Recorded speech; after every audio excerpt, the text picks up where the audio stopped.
I was the first person from my family to go to university, and as I packed up my car and got ready to leave home, I felt proud and excited. There was sadness as well. I would miss my parents and still wondered what might have been if Mary Beth and I had stayed together. She was my first love, and it still hurt that we had broken up. Even as I started the car and turned to give my parents a goodbye wave, it was her that I was thinking of. I focused on the road ahead. I would see my parents again when I came back for a visit at the end of the term, and no doubt I would see Mary Beth around town then as well, though hopefully not with Todd, her new boyfriend. It was warm, a clear day in early September as my hometown slipped away behind me, and I was soon on the interstate with the radio on. I would meet plenty of girls at university, I told myself, and I turned the music up. The campus I would be studying at was on a city center site, and I found accommodation in a student residence close by. After a long day's drive, I reached my destination, parked up and climbed out of my car. My back was aching and my neck was stiff from all the hours behind the wheel, but as I stood on the sidewalk and took a first look at my new neighborhood, I soon forgot about my discomfort. There was a myriad of stores that seemed to sell everything under the sun, and I could see at least half a dozen bars and restaurants within a few minutes' walk. I wasn't old enough to go in the bars, and from the looks of the restaurants, I doubted that I would be able to afford to eat in them, but that wasn't the point. They were pulsing with life, the whole street was, and it was infectious. And then a police car sped past, its siren blaring. I was in such a good mood, this felt exciting rather than worrying. In my small hometown, the sound of a police siren after dark would have set off a chorus of barking dogs and twitching curtains. Here, I seemed to be the only person who was paying any notice to it. Even the busker across the road had not missed a note in his enthusiastic rendition of an 80s classic as the car passed. It had charted when I had still been a glint in my parents' eyes, but it was one of those songs that endured. The busker hit an especially high note and coins clinked into his open guitar case from people walking by. Somebody was filming the busker as well, a young woman maybe a couple of years older than me. Her long dark hair hung almost to her waist, and I only realized that I was staring when she had finished filming, turned around and glanced at me. I felt my cheeks coloring, looking down at my feet and sensed rather than saw her walking towards me. "Hey newbie," she said brightly. I looked up. She was very pretty and she was smiling at me, so I needed to say something dazzling and funny and cool. I failed. Instead I said, "Hey, how do you know that I'm new?" She turned to my car and replied, "From the number of things packed into your car that were clearly put there by parents. Top tip, it's not worth the effort of carrying most of those things up to your room." I grinned and I knew exactly what she meant. I had boxes of groceries that I had bought when I arrived, but my mom insisted that I bring them just in case.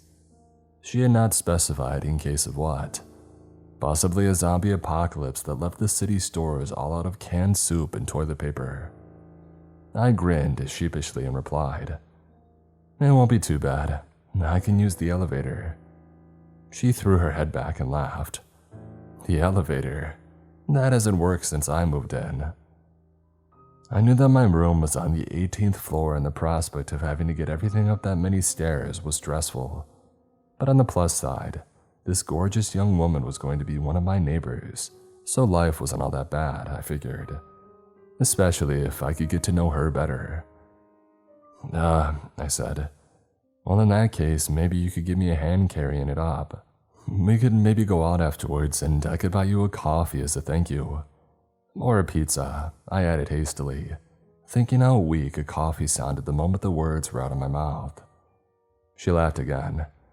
"Good try," she said. "See you around. Maybe."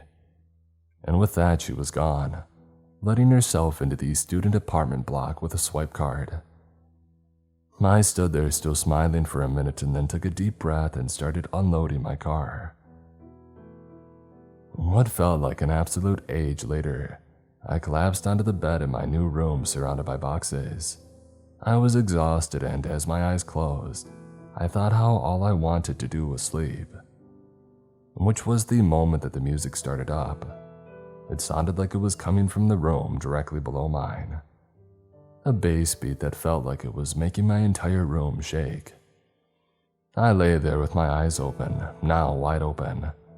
All my neighbors were students, so it was no surprise really that there was music blaring out. I checked the time on my phone. It was 10 p.m. So late for sharing your tunes at volume, but not completely unreasonable, I decided. I sighed and rolled off the bed and decided to unpack. Hopefully soon the music would quit and I could get to sleep. 4 hours later, just after 2 a.m., the music finally stopped. I was so relieved that I lay back down on the bed. The quiet was bliss. 10 minutes later, I heard a door slamming and voices in the room next door, and then a new sound system had started up. I pulled a pillow around my head and wished the world would just go away. At some point, the party next door must have ended, or I was so tired that I fell asleep anyway despite the music. When I woke, I felt blurry and was not so sure where I was. I blinked around and looked at the half-unpacked boxes in the strange room and remembered. I rolled off the bed and went to get breakfast. There were plenty of places to eat with prices that wouldn't break the bank, scattered among the more upmarket joints that offered artisan bread and organic everything. After bacon, grits, and a stack of pancakes drowned in syrup, I started to feel human again despite my sleep deprivation, and I opened up my laptop. Classes started in a couple of days, and I had a reading list that I had barely started, but I had a more pressing concern. I needed to find a job to make ends meet. The weekdays would have to be set aside for my studies, but that left nights and weekends for earning money. I had already emailed my resume to hundreds of organizations based in the city, but had either heard nothing back or received a standard anonymous response. I checked again and there was still no positive news in my inbox. Well, I wasn't going to give up. I couldn't afford to. And now that I was here in the city, I could take a more direct approach by calling in person into offices and shops and bars and ask to speak with a manager. I set off, full of hope, but after hours of trying, I had achieved nothing. I was left thoroughly deflated. It had been humiliating. With the sun starting to set in the sky, I slumped down onto a bench and tried to think of alternative ways to earn money.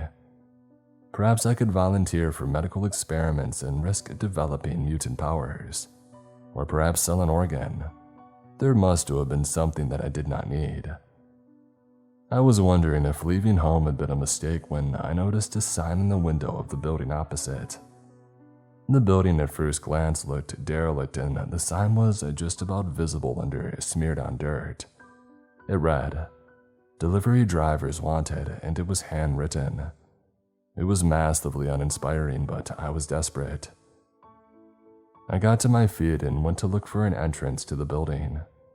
I found a door around the back in an alley, and a broken glass crunched under my feet as I walked up to it. I pressed the intercom, and when there was no answer at first, I spoke into it. "Hey, I saw your sign." There was a crackling sound when the door buzzed open. Here goes nothing, I thought, and I went in. I found myself in a shabby reception area. An air conditioner rattled and flies circled a dusty light bulb that hung from the ceiling. There was a desk in the center of the room with no one sitting at it and an open hatch in the wall behind it. Next to the hatch, there was another door, one presumably that would take you into the rest of the building. I noticed as well that there was a strange smell in that room, a rank odor that made me want to put my hand over my nose and mouth. I was wondering what it was when the door in front of me opened and a man walked in. He brought a wave of the fetid smell in with him. From his odor and the way that he looked, I don't think he must have washed or changed his clothes for months or maybe years. His hair was greased into his side part and his fingernails were caked with dirt. and the worst was to come. "You hear about the delivery driver job?" he asked, and his breath carried across the room and hit me in the face. I should have said, "It's all a mistake." Then I could have got out of there and back into the relatively fresh air of the city. Car fumes would have never smelled so good. But I said, "Yeah." "You have your own vehicle?" he asked. "Yes." I managed to answer while trying not to gag. "Good," he said. "So when can you start?" Through the mental haze caused by the assault on my senses, I wondered if that was it. What about my resume? What about my references? And did he need to get my insurance and license? Feeling flustered, I asked, "Do you mean that I've got the job?" "Yep," he replied. "After you make each delivery, come back to the depot and I'll pay you cash in hand. I'll go get your first package now." And with that, he went back through the door. His smell lingered. A couple of minutes later, a small brown cardboard box with an address handwritten on it appeared in the hatch. The man peered through after it. "I've got just one rule," he said. "Do not ever look inside the package. You got that?" I gulped and nodded, and I picked up the box. Back outside, I took a moment to try and regain my composure. I was both grossed out and delighted. Grossed out because that dude had some serious personal hygiene issues, and delighted because I had found a job, and one for which I would get paid in cash as soon as I delivered the package that I was holding. Time to get busy, I told myself, and hurried over to my car. I put the package in the passenger seat and I set off. My Maps app directed me to an area of old 1- and 2-story houses tucked away beyond high-rise offices. They all appeared to be abandoned. There were piles of rubble as well in places that made me think the houses here were in the process of being demolished. That seemed inevitable. Once they were cleared, this would be a prime location for new residential developments. Until then, it was Gloomville, and I spent a while driving up and down the old streets, trying to read house numbers. Finally, I found the house that I was looking for, and I parked up outside of it. The paint on the wooden boards on the house's facade was peeling away, and all of the windows were boarded up. But the number next to the porch matched the one on the package. Telling myself that this must be the right place, I picked up the package from the passenger seat. It felt sticky underneath. I lifted it up and I looked at the base. A dark stain had spread out over the cardboard box. Something inside of it had leaked. And much worse, whatever it was, it had leaked all over my car seat. I cursed, hoping that I wouldn't have to spend my fee for the delivery on getting my car cleaned. I climbed out of the car and I carried the package up to the house. It was only when I was at the front door that I noticed the package was still leaking. A blob of dark liquid dropped from the base and landed on the ground next to my feet. It wasn't just leaking, it was dripping. I looked back along the sidewalk. It had left a trail of dark droplets between my car and the house. My first delivery was going downhill and fast. I wanted to hand over the package and get out of there before things got any worse. Only if I rang the bell and handed over the package, the person that I gave it to would realize straight away that it was damaged. They would refuse delivery, would start demanding compensation, and I wouldn't get paid. I couldn't let the scenario that had played out in my head happen, so I put the package down and then rang the bell and made a hasty exit. It was a lousy plan B, but it was all that I could think of. I was almost back in my car when I heard the door open. I crouched down and looked back. The door hung half open. There was no light showing from inside, and at first, no sign of anybody there. And then a hand reached out. Its fingers were long and bony, and its fingernails were overgrown and twisted. These curled, almost claw-like things scraped over the package and then began to draw it into the house in the waiting darkness. The door closed. I was left crouching there, wiping away a bead of cold sweat which had trickled down my face. I opened the car door, got in, and started the engine and drove away. It had been a very unsettling experience. By the time that I got back to the depot, I was almost feeling better. When the man who had hired me handed over my payment, I felt a lot better. "That's great," I told him, putting the bills in my pocket. "Whatever," he growled, "and be back here tomorrow night and don't be late." I smiled and headed off. Back at my student housing, I trapezed up the stairs. This time, I didn't even make it through my front door before I heard the loud music blaring out. It seemed to be coming from at least 3 different directions. Resigning myself to the fact that every night was party night where I now lived, I let myself into my room and I laid on my bed. I got no sleep this time, and when I saw the sky lighting with the approaching dawn, I got up and went out to see if I could clean the stain off my car seat myself. As a street cleaner rattled past in their truck, I popped the lock and leaned in. In the glowing light of the new day, I could now see that the stain was dark red, and I had an awful feeling that I knew what it was. I had only ever seen this much blood on crime shows on TV, but there it was, soaked into the fabric of my seat. My shoulders slumped. No amount of scrubbing with a wet cloth and soap suds would get it out. I got my phone out and I was searching online to try and find out how much it would cost me to get the seat cleaned professionally, when I smelled a pleasant fragrance from behind me. I turned and saw the young woman from the evening before. Her long hair was elegantly plaited and she was wearing running gear. She also looked fresh and full of energy. I rubbed my face. When I had glimpsed in a mirror before coming outside, I had seen the dark patches under my eyes. I was exhausted and I looked it. Yet, she had clearly had a good night's sleep. I was about to ask her how she did that, but she was peering over my shoulder at the passenger seat. "Wow," she said, "did you murder your passenger last night?"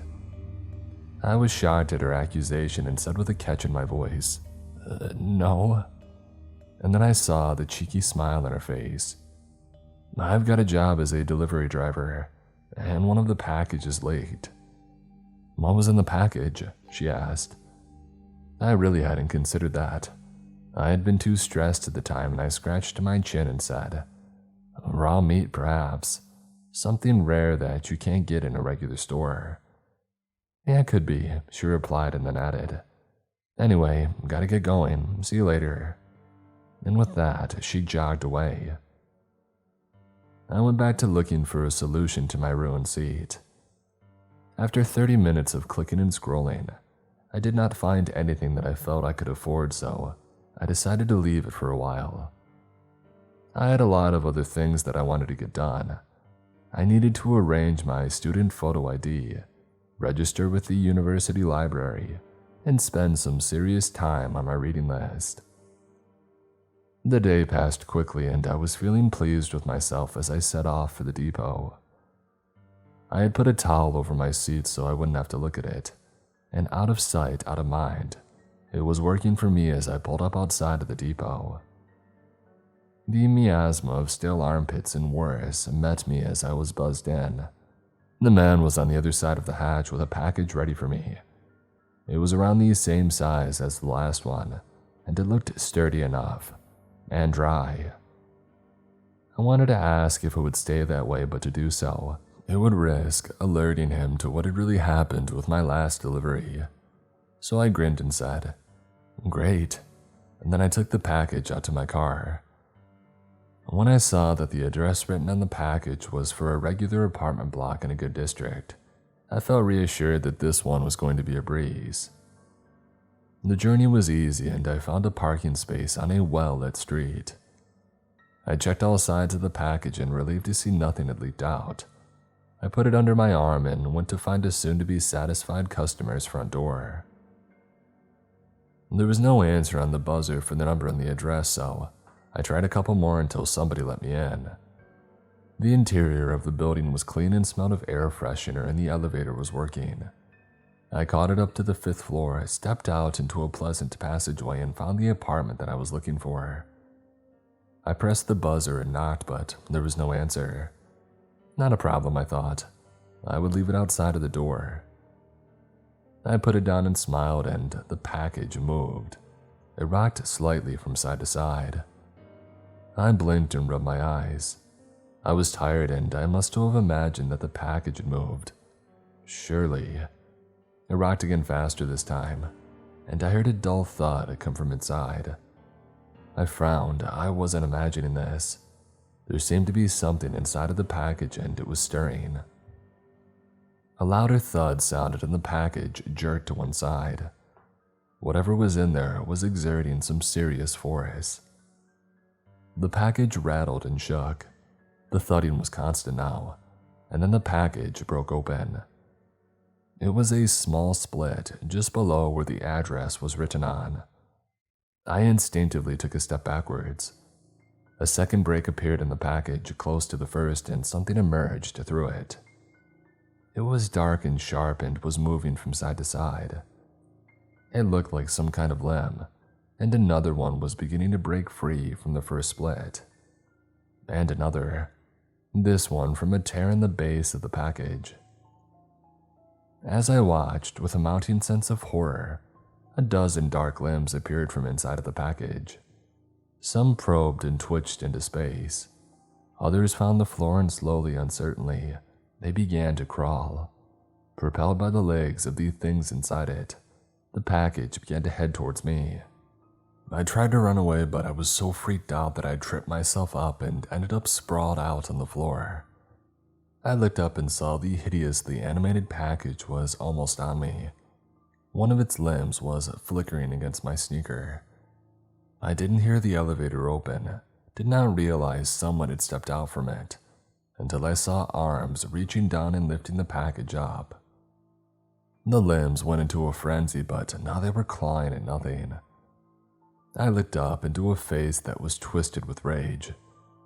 "What have you done?" the man standing over me demanded. "This rare specimen is to have pride of place in my collection. If you have hurt it, I will sue you."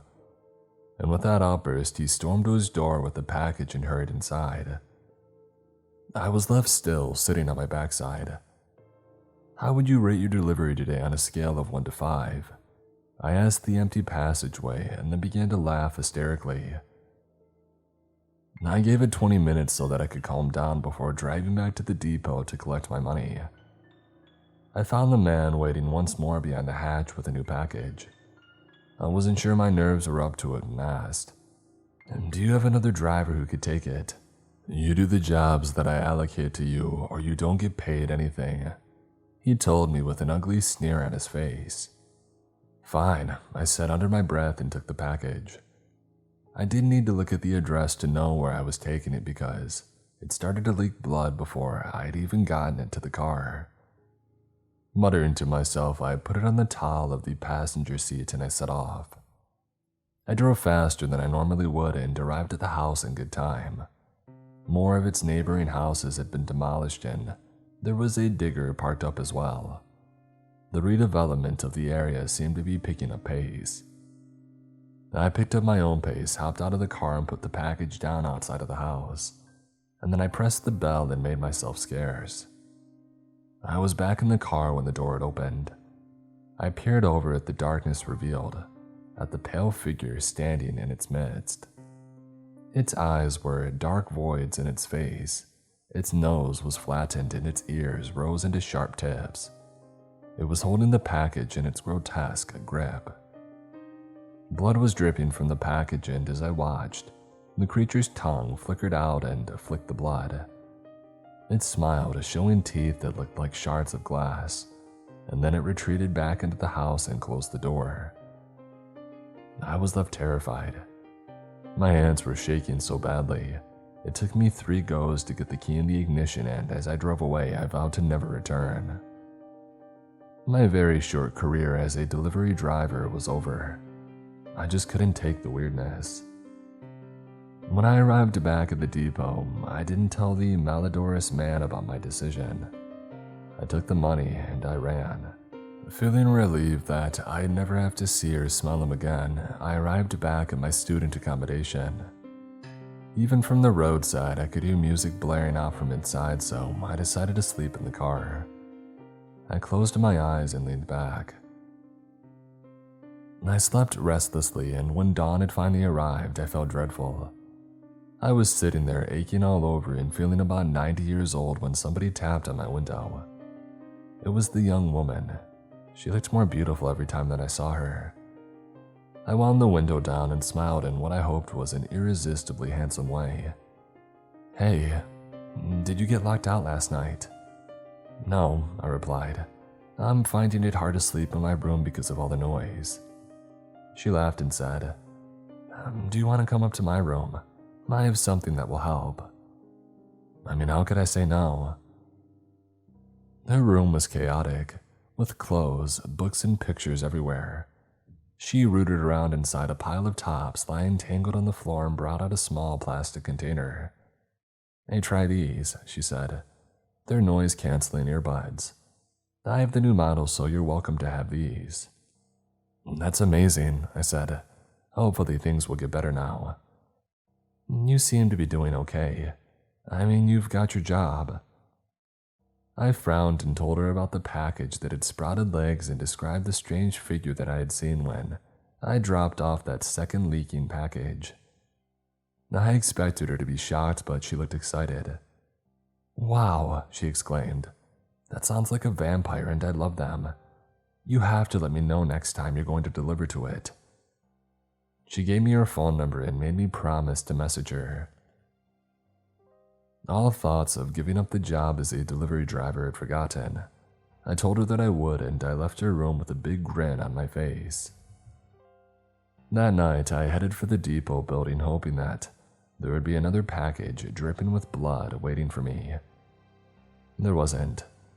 The man, smelling rank as ever, told me that I had to collect the package from a different location tonight, and I would be given the delivery address for it when I did. I had zero enthusiasm for this until he let me know where the collection was to be made. As soon as I was outside, I sent a message. "Hey, I'm heading to the vampire's house now." Moments after I pressed send, a reply came. "Take me with you." Yes, I thought, and we arranged a place for me to pick her up. 30 minutes later, I was driving through the night with a beautiful girl by my side. She had brought a cushion with her so she didn't have to sit on the messed up cover of the passenger seat, and her cheeks were flushed with excitement. For my part, I decided to ask her out on a date as soon as I could get the courage, and I was desperately hoping that she would say yes. In the meantime, there was the small matter of a package to collect. I pulled up in my usual place. More houses had been demolished, and I guess the house we were going to was due to be knocked down soon. I wondered if perhaps the strange creature who lived there was moving out because of this. I must admit, I didn't truly believe it was a vampire. It was grade A freaky looking, but that did not automatically make it one of the undead. Still, I was feeling very apprehensive now the moment to see it face to face again had arrived. I pressed the bell. My gorgeous companion had refused to stay in the car and had come with me. She was so stoked that she could not stand still as we waited for a response. But there was nothing. I was about to press the bell again when she put her hand on my arm and said, "Wait." And then she pushed the door. It creaked and opened. "Result," she said brightly and stepped inside. I took a deep breath and followed. Bugs with far too many legs scurried out of our way as we walked along a dark hallway. There was a large room at the end of it. I would have been very happy to not go into it, but she was hurrying ahead. She made her way into the room and then came to a halt and stopped. I walked up to her side and I understood why. The room was lit by a single candle in an ornate gold holder. Dark curtains hung over the windows, keeping the outside world away, and there were bones all over the floor. I thought of the packages that I had delivered and my theory that they had held raw meat. It looked like that I had been right and that this feast dripping with blood had been a regular delivery to the creature that had lived here. My companion took my arm and said, "Look, In an anteroom, there was a coffin on a table. She walked over to it and looked at the lid, and then she turned around and her eyes were shining as she told me, "It's got a note taped to it saying that it's for collection, and there's a delivery address as well." She clapped her hands together and added a delighted, "Amazing." I was still not happy about the whole business and said, "Okay, well, let's get the coffin in the car then. The sooner that we get it delivered, the better." "Well, after we look inside," she said gleefully. I remembered the disgusting guy at the depot's rule about never looking inside a package and said, "I really don't think that's a good idea." She wrinkled her nose up in the cutest way and replied, "Spoil sport." But she didn't ask again, and together we carried the coffin out to the car. It just about fit onto the back seats, and I was relieved when we drove away from the house.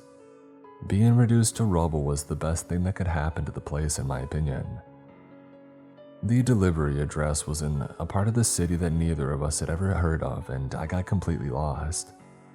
Between the stress of that and the strange package, and still trying to get up the nerve to ask for a date, my gut started to churn and I had to stop off at a diner so that I could use the restroom. I was the only person in the place apart from a tired-looking waitress. Once I had visited the restroom, I bought a couple of coffees to go, even though caffeine was the last thing that I needed, and then I returned to the car. It was empty. The passenger door was open in one of the back seats. As I came closer, I saw that the lid of the coffin was open as well. I started to feel sick with worry. Had curiosity gotten the better of her, and had she looked inside of the coffin? I peered into the coffin through the car window. There was nothing in there either. I swore out loud and began to look around frantically, and it was then that I saw the body laying on the ground. It was near a dark corner of the diner, and I hurried over. It was the young woman. I knelt down and touched her face, and 2 trails of blood ran from cuts on her neck. She had been so full of life, so beautiful, and now she was gone. I began to cry. She must have disturbed the vampire in its coffin, and it had lashed out, had fed on her and stolen her life. As I knelt there weeping, I suddenly became aware of movement nearby. I turned, thinking that it might be the waitress, and I saw the vampire crouching in the shadows. Its hideous, bat-like head was tilted to one side, and its tongue flickered out. Its mouth hung slightly open, and I could see dark red stains on its teeth. "You did this," I said as anger flared inside me. "You," I screamed. It looked at me and it smiled, and then its wings unfurled from its back and it sped into the sky and away. I was nothing to it, and the young woman it had killed was growing cold in the ground next to me.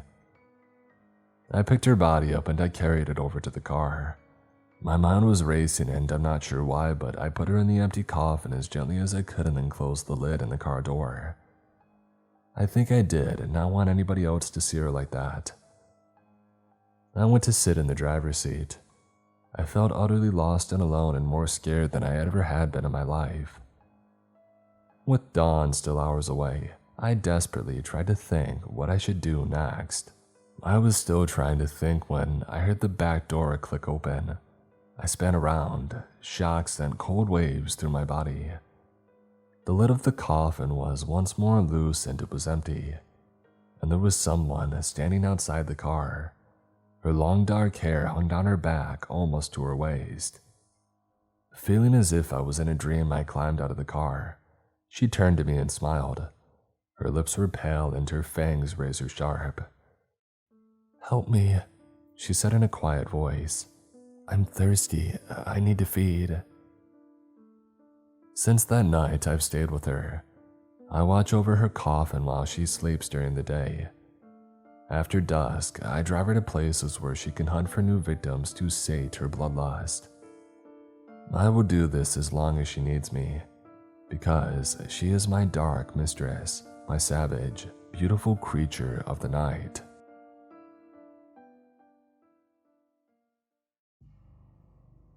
HelloFresh, your go-to solution for effortless and delicious summer meals. Get ready to reach your goals with calorie-smart and protein-smart options, along with new, tantalizing recipes. With HelloFresh, farm-to-table quality is guaranteed, as our seasonal ingredients are picked at peak ripeness and delivered to your doorstep in less than 7 days, ensuring fresh flavor in every bite. Elevate your summer entertaining with HelloFresh's crowd-pleasing eats. Indulge in the flavors of our bratwurst bar with caramelized onions and pineapple relish, or something lighter like a snack board featuring pretzel bites, spiced bar nuts, and hot honey peach jam. Say goodbye to recipe ruts with our selection of 40 weekly recipes catering to even the pickiest eaters. No matter your lifestyle, HelloFresh has you covered.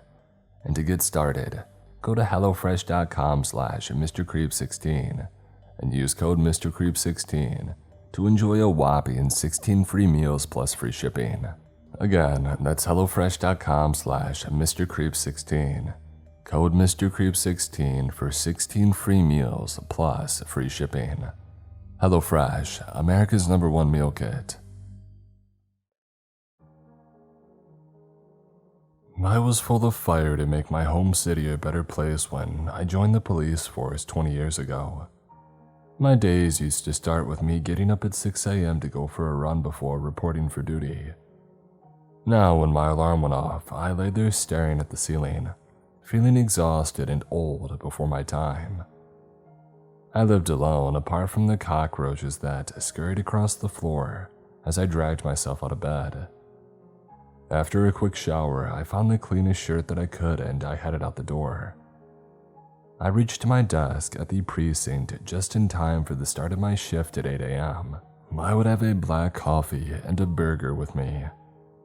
Some cops react to the pressures of the job by going to the gym and exercising obsessively. Some drink, propping up a bar night after night. My thing was junk food. The last time that I ate anything green, it was a pepper that had accidentally found its way onto my meat feast pizza. If you listen carefully, you could probably hear my arteries screaming. I had given up caring, and while I worked through my morning burger, I had started my backlog of paperwork. I had recently dealt with a case where the perp believed they were afflicted by lycanthropy. A neighbor who had hammered on the door to complain that the howling was keeping them awake was savagely bitten. I had just started working on the case file when my phone rang. It was a beat cop on the line. He sounded shook up. "There's no code for this," he said. "It's off the scale weird." "What's your location?" I growled, unhappy at having my breakfast interrupted. 20 minutes later, I was crawling through the rush hour traffic. The siren was wailing and my guts were burning. The pool car that I had signed out had no air conditioning. Looked like it hadn't been cleaned for months and it smelled like an ashtray. Welcome to my life. The beat cop had given me an address in an old district of the city. It used to be a thriving center for the garment business. Bespoke suits would be crafted in hats that looked like works of art designed. Now, a lot of the buildings were boarded up and the ones that were not looked like they should be condemned as well. A patrol car was parked up in front of a shabby facade. A faded sign in the window said that it was a tailor shop. 2 cops leaned against the side of the cruiser looking bored. I pulled over and put the engine out of its misery. The back of my shirt was soaked with sweat. I peeled myself away from the seat and I climbed out. The heat felt like it was almost solid. I wiped more perspiration from my forehead as one of the cops stopped leaning on the patrol car and came over. He gave me a dirty look and asked, "You the detective?" "No," I sneered. "I'm a model and I'm looking for a catwalk. Now where's the scene?" He scowled and pointed at the open door of the tailor's with his thumb. I headed that way. Inside, the place was a riot of materials. Rolls of fabrics in a host of different colors, offcuts, lengths of thread, needles, scissors, and sheets of paper with designs drawn on them. They were scattered across every available surface. As I was taking it in, I heard footsteps behind me. It was the cop. The guy running this place was an up-and-coming star in the clothes business, he told me. It was a retro thing, and being based in this dive was part of the image. He's been in all the Sunday supplements apparently. First, me and my partner knew about him was when we had seen this real fancy limo parked up outside. We figured it was stolen, and then we seen it was getting out. A total A-lister. He was in that movie about the assassin. You know, the one where he was tortured by his past. Ah heck, what's his name now? Anyway, he was coming here to get a fancy suit made up. And the tailor is the victim, I asked. Yeah, he's through the back. I went to go see the next big thing in the world of fashion. He was slumped in a chair, and there was an expression of utter terror on his cold and dead face. I sighed and put my hand over my nose and mouth. The only attention he would be attracting from now on was from the flies that were already starting to circle his ripening remains. I turned back to the cop and asked, "Is there any CCTV?" "Yeah," he replied. "A camera back through here. Got the whole thing on tape." There was a monitor almost hidden among yet more fabric. I lined the recording up and I pressed play. There was no sound, just grainy black and white images. The tailor was center scene. He was still alive and working away, cutting through fabric and sketching. He came across as focused and energized, even in the brief glimpses captured by the CCTV. And then the film showed him glancing up and frowning. It looked like he had been interrupted. The camera was positioned over the entrance to the premises and was pointing inwards. So while the tailor was cut on film, reacting to whoever had entered and broken his creative flow, I couldn't see anyone.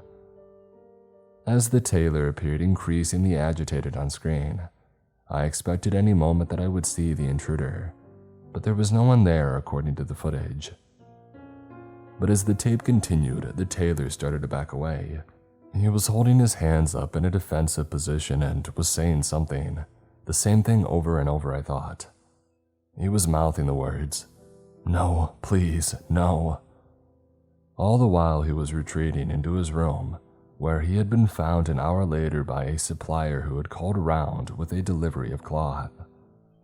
The supplier had phoned 911, and the circus had arrived. First the beat cops, then me, and next the scene of crimes team. The CCTV film was just coming to an end as they trailed in, carrying cameras and tablets. They didn't need me to get in their way, and I had seen enough. I held myself to my feet and headed back out into the fierce heat of the day. The pool car was an oven inside, and my backside felt like it was frying as I sat behind the wheel. I cursed, breathed in hot and stale air. This case had strange stamped all over it. I mean, the dead guy looked like he had seen a ghost, and the footage backed up that theory. But I wasn't buying that. I only truly believed in things that I could put handcuffs on. I shook my head and started the engine. I needed to eat. It helped me think. And there was a diner not too far from the scene that did a belt-busting brunch. Their deep-fried battered butter was legendary. Later that day, I swung by the morgue. The pathologist was skinny as a rake and always a bundle of energy. I knew from previous conversations that he unwound by running ultra-marathons and ate only raw and organic food. And go figure. I would just have to climb 3 flights of stairs because the elevator was out of order, and I was breathless and felt as if I was about to puke. To take my mind off this, I turned my attention to the autopsied sewn-up body of the victim on the slab in front of me. There is a second body under a blanket on another slab nearby, presumably the next in the autopsy queue. The pathologist, though, was looking at me. "Seriously," he said, "you need to do some exercise. I can recommend a program of gentle stretching to start you off." I patted my gut, grinned, and replied, "I'm more like a car, doc. I just need plenty of grease to keep me running smooth." "So what did you learn from slicing and dicing the victim from this morning?" "Everything I needed to," he answered. "And in my report I will put the cause of his demise as a heart attack. But off the record I would say that he was scared to death." "We've all got to go sometime," I said grimly. I shook his hand. "Hey, I'll see you around," I said. The pathologist was already moving on to his next subject, the body on the nearby slab. He removed the sheet, revealing the mottled frame of a middle-aged man. I started to walk away, but as I did, the body sat up. "What the?" I exclaimed. The pathologist just smiled. "Oh, it's nothing," he said. "A combination of muscles and gases post-mortem. Happens all the time. I'll just lay this deceased gentleman back down and then make a start on the autopsy." He put his hands on the dead body's shoulders, and it opened its eyes. It began to groan. The pathologist stumbled backwards, looking horrified. He had clearly never seen this before, and neither had I. I watched in morbid fascination as the corpse slowly slid its legs over the side of the slab and got to its feet. It was still groaning, a guttural lament that made my skin crawl. And then it raised its arms and started to stumble forwards. The pathologist stood frozen to the spot, staring at it in wide-eyed fear. He was right in the path of the reanimated corpse, so I grabbed his arm and pulled him after me as I exited the room. I noticed an alarm button on the wall and I pressed it. A siren began to wail, and moments later, a security guard sprinted into view with his hand in the holster at his waist. He ground to a halt when he saw the thing emerging from the room. The pathologist yelled at him, "It's a zombie. You need to aim for the brain." The security guard visibly gulped, then, shaking badly, he drew. As a law enforcement officer, I could have done the same, but I did not. "There's something wrong here," I said, and stepped in between the security guard and the stumbling, groaning dead man. I loved binging on a new series about the dead out for a stroll in an apocalyptic wasteland as much as the next person, but I wanted to give a reason, a try. I reached out and put my hand on the thing's neck. "Yeah, I thought so," I said and turned to the others. "It's got a pulse. Lower your weapon. This dude's no deader than you or me." Looking relieved and very nauseous, the security guard complied with my order. The pathologist went to the groaning man and checked his wrist and then shone a light in his eyes. "This man was in a deep catatonic state," he said. "The doctor at the ER who pronounced got it wrong. And to think I almost cut this poor man open." He shook his head and added, "I'll be sending him back." "Hey, you're the expert," I replied. "Now, if you'll excuse me, I have a date with an extra-large stuffed crust with a whole bunch of sides." The pathologist held up his hand and said enthusiastically, "If you give me a minute, I'll send you a link to my favorite organic grocer's website. You can taste the soil." "I'll give it a miss." I muttered and left the chilled confines of the morgue for the oppressive heat of these city streets. Night had fallen, but that offered no respite. I picked the pizza up and drove back towards the precinct. Sitting in the lot devouring the slices, I thought about the dead man who wasn't dead, and another corpse who wasn't so lucky. His last moments had been filled with terror, and I was still at a loss at how to catch his killer. I used words like lycanthropy in my reports, but in my experience, the cases I worked stemmed from human frailties and flaws. There were a lot of lonely people out there lost in dark places, thinking dark thoughts. And there would be more dead bodies and mysteries to unravel as a result soon enough. In the meantime, I started on the fries. I had not long finished my meal and was trying to summon the strength to go back to my desk and the paperwork when the radio went. It was my captain. He was 5 years younger than me, a real hotshot, and he did not like me one bit. "You enjoying your vacation?" he barked on the other end of the line. "Because you sure don't seem to be doing any actual police work." I counted to 10 before answering. "I'm heading back to base now, sir." "Yeah, sure you are. Well, don't bother. A new case just came in. It's a freak special. Should be right up your street."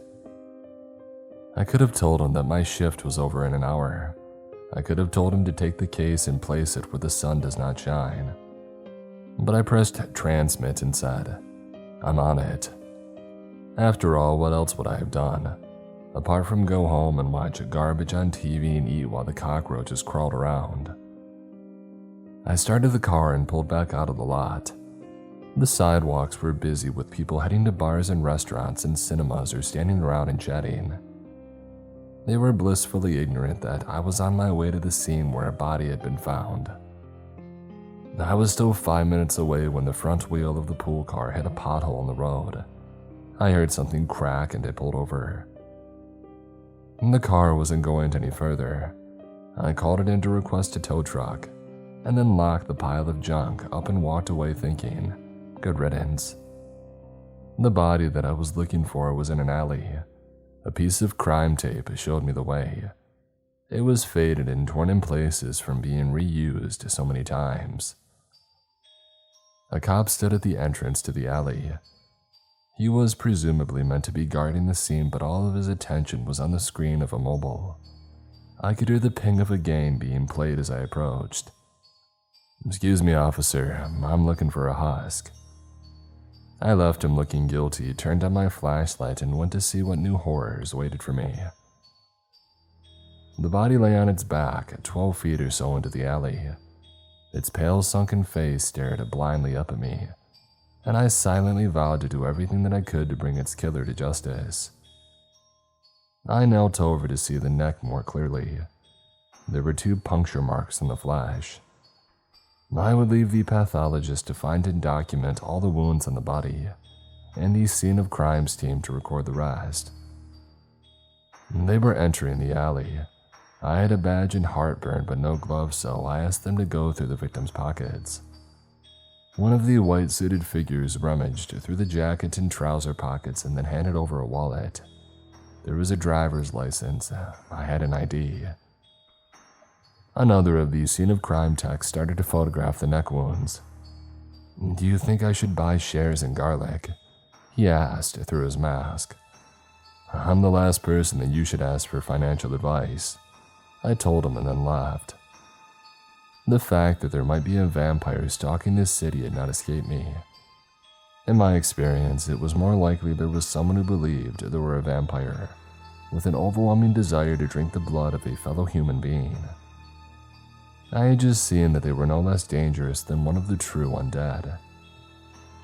I used the cop's radio to call for a squad car to take me to the address shown on the victim's ID. The dispatcher was not impressed. Their voice crackled in my ear. "The Sarge is already on the warpath about you abandoning a car. You want to tell them personally that you think the department is running a taxi service." I sighed and tried to think of a single person in the department who liked me. I failed. But feeling sorry for myself would not bring the alley killer to justice, so I ended the call and set off to the nearest subway station. The air at platform level felt like it had all the oxygen drained from it. The carriage, when it arrived, smelled of stale sweat, and the other passengers looked disheveled and tired and angry. I blended in well. I resurfaced 30 minutes later feeling grimier than ever. The victim had lived in a pleasant-looking block. I pressed buzzers until someone let me in and then caught the elevator up. The elevator smelled of air freshener, and the walls of the hallway I emerged into were painted into a soothing pastel color. There were no stains, no music blaring out from any apartments, and no smells of food being boiled. I thought of where I lived and I shook my head in despair. The victim had lived in the last apartment on the floor. Hoping this wouldn't be one of those occasions where I had to tell somebody their loved one had met a grisly end, I knocked. There was no sound of movement on the other side of the door, but I heard the door behind me opening. I turned to see a lady looking at me through a narrow gap. The chain was on, a sensible move. This was a nice building, but it was surrounded by sleaze. I shouldered my badge and said, "Sorry to disturb you, ma'am, but I'm here about your neighbor." "Mark, is he okay?" I hesitated. The bitter truth might make her clam up. It was cold of me, but I answered, "I'm making inquiries, that's all at this stage. When did you last see your neighbor?"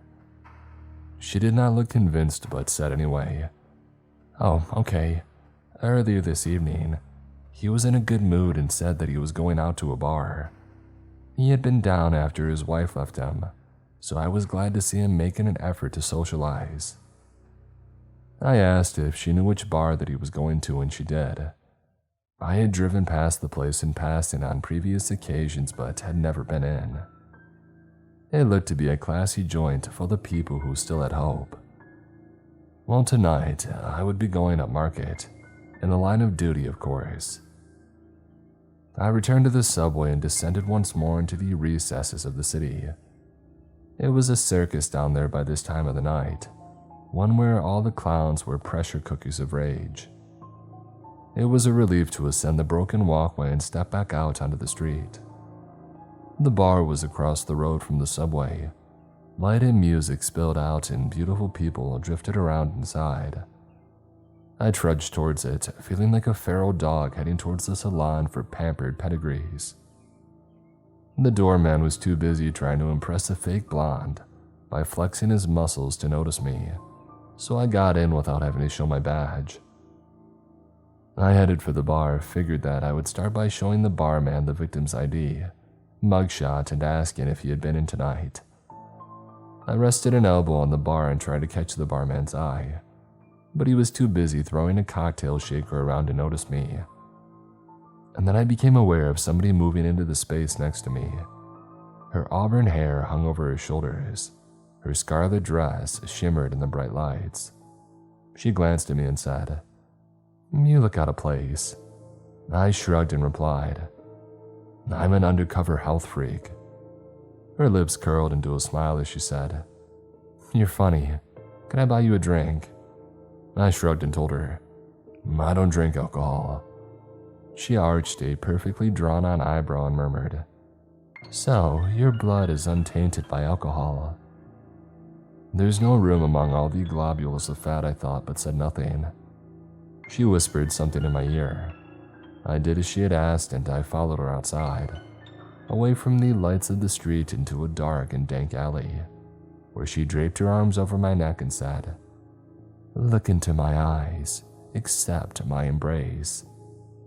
And then she smiled, exposing razor-sharp fangs. Whether they were the result of some warped dental treatment or not, I didn't want to give her the chance to bite me with them.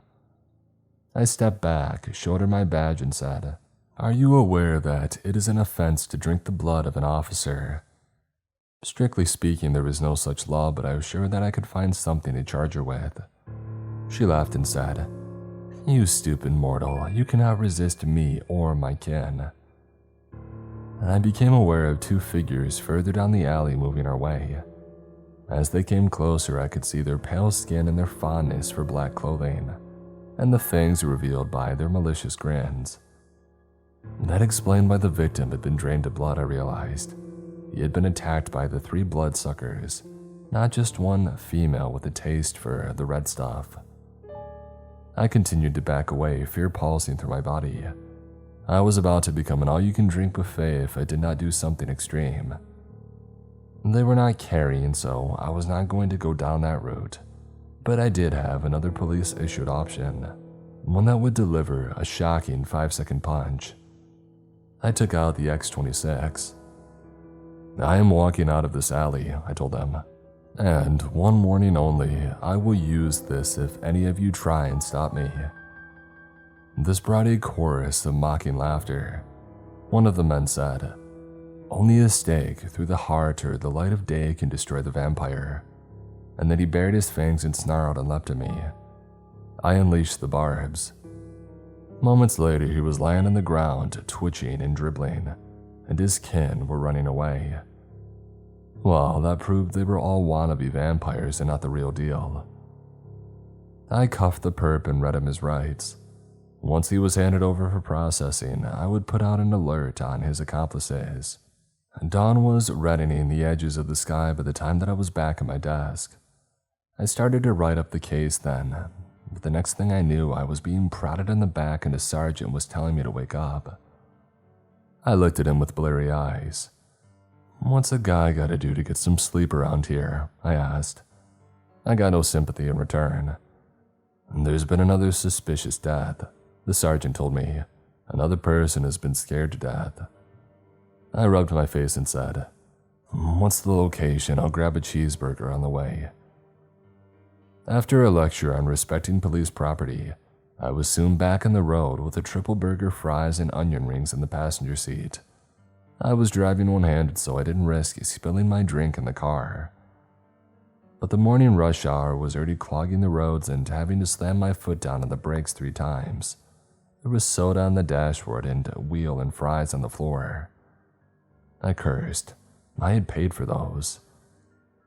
I parked up behind a patrol car that was in front of a fancy-looking coffee shop and extricated myself from behind the wheel. The police car was empty and the coffee shop had a closed sign in the window. I tried the door.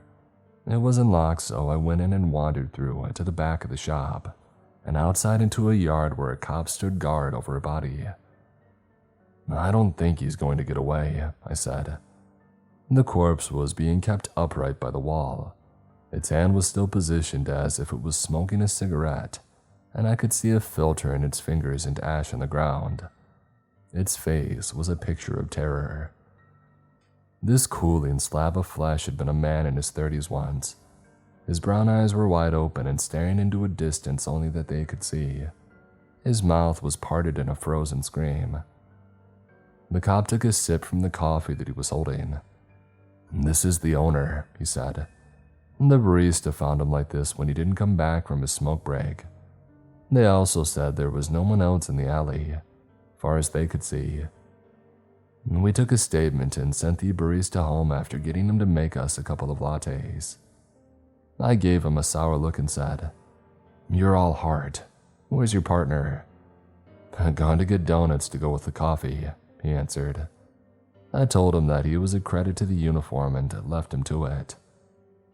I had 2 victims now, both seemingly killed by pure fear, and I was utterly clueless.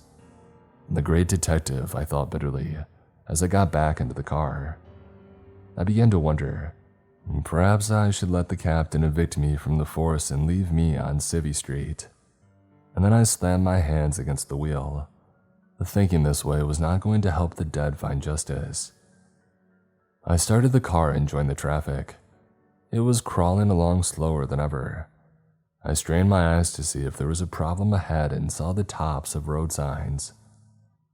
There was some kind of maintenance working going on. I figured and tried to sit back and not get too wound up.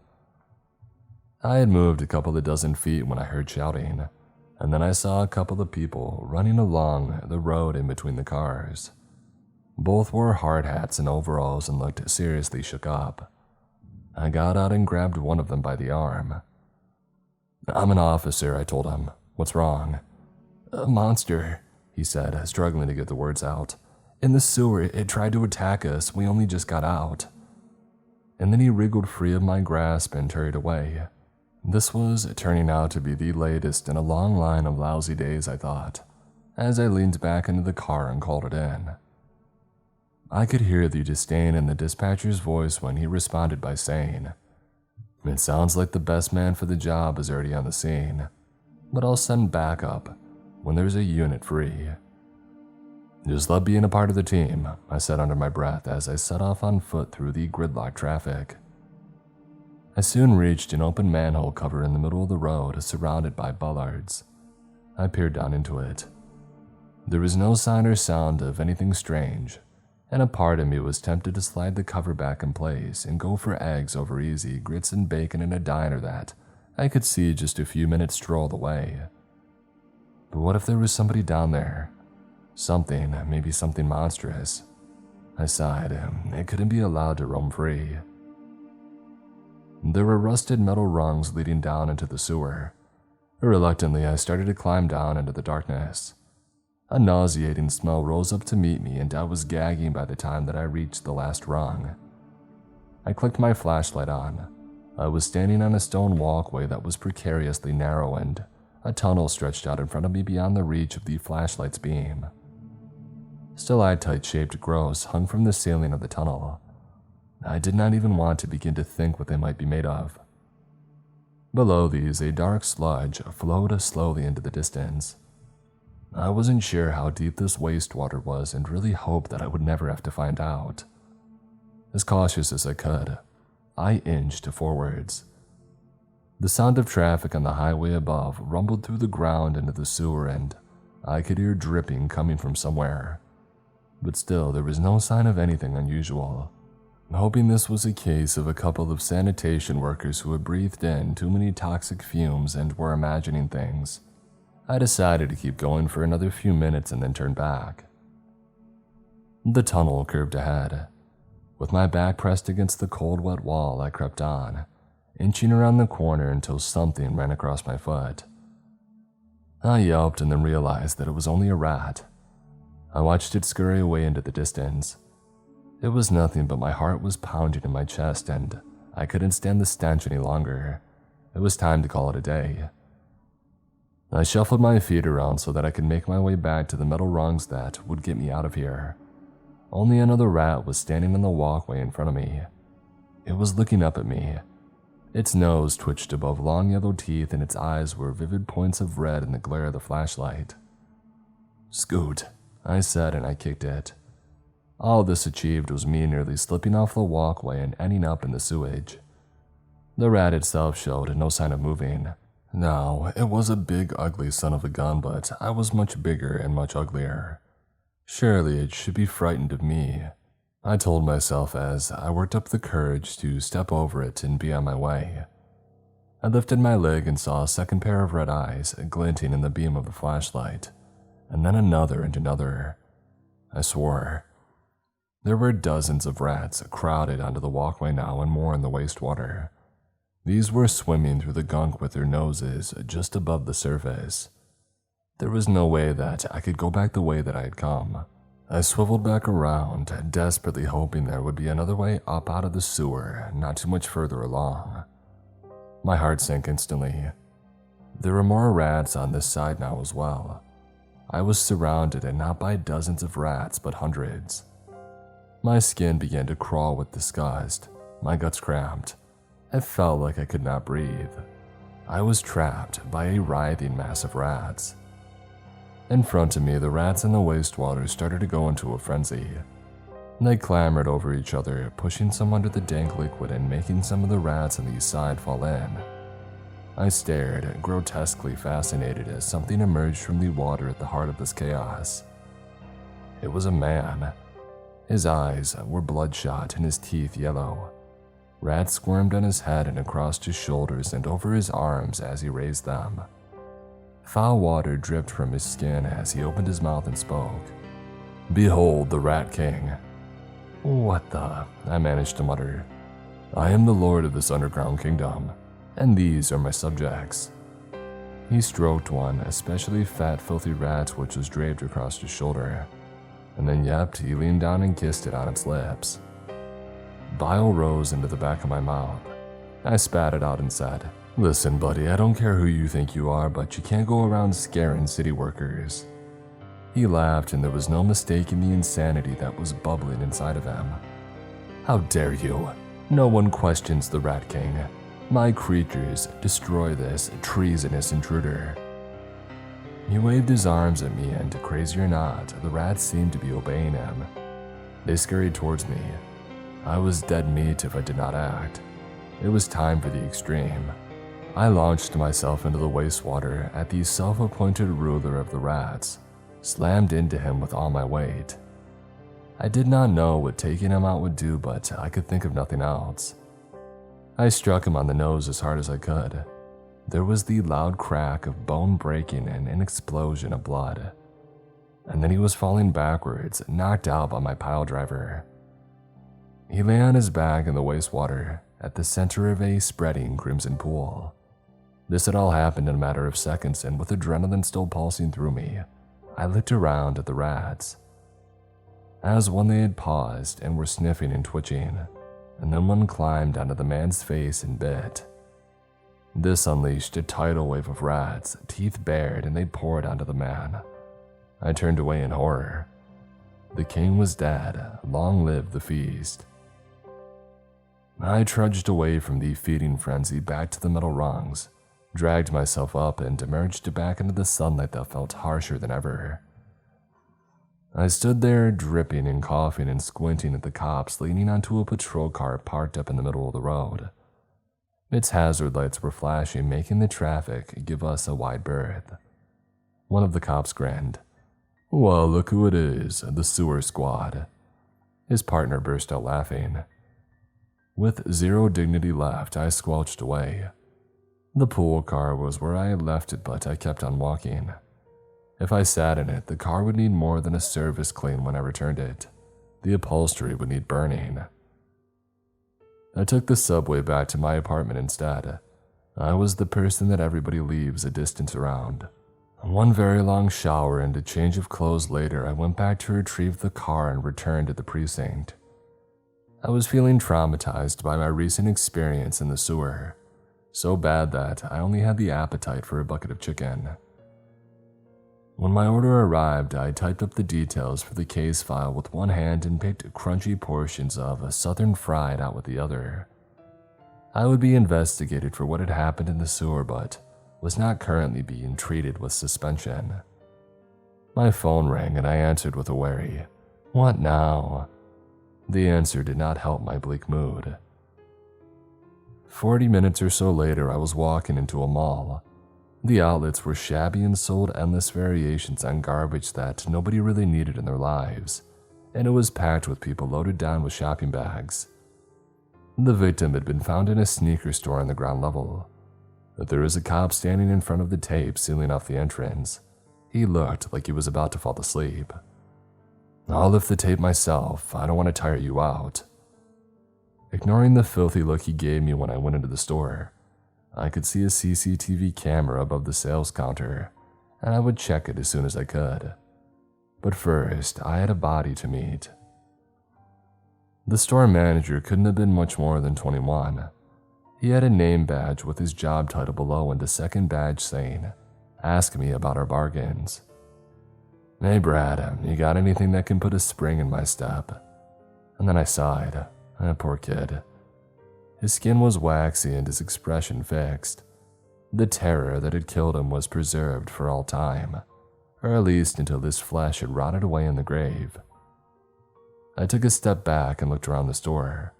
There was no one else there apart from me and the victim, the third to have lost their life in this way.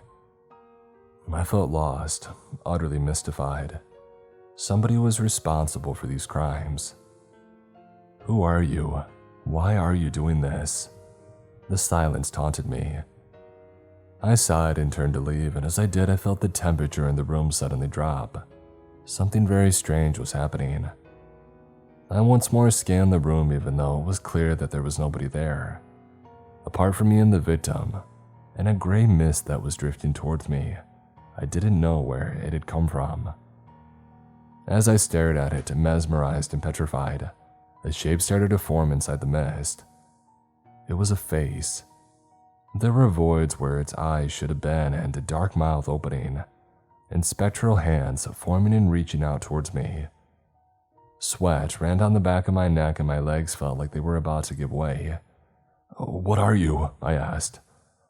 Up until this moment in my career as a detective, I had been able to explain away everything strange that had happened to me. But this, it defied reason. The thing was coming closer, its grotesque form becoming clearer and clearer.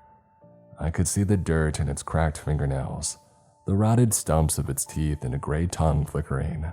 It was trying to speak, I realized. Even though my mind was clouded by terror, I could tell. "What is it? What are you trying to say?" It peered at me with its empty eyes, and then its fleshless lips moved once more and it said, "Help me." The words were clear. They were an ice-cold breeze against my skin. "Help me," it said again.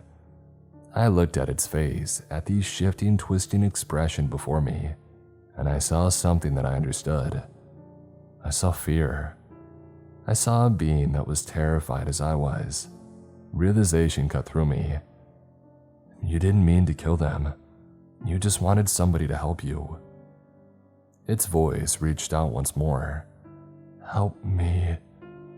I took a deep breath and said, "Hey, I get it, but I'm still going to have to bring you in."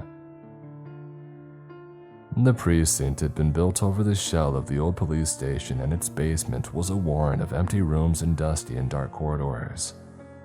As I walked down them using my flashlight to show the way, I did not look behind me.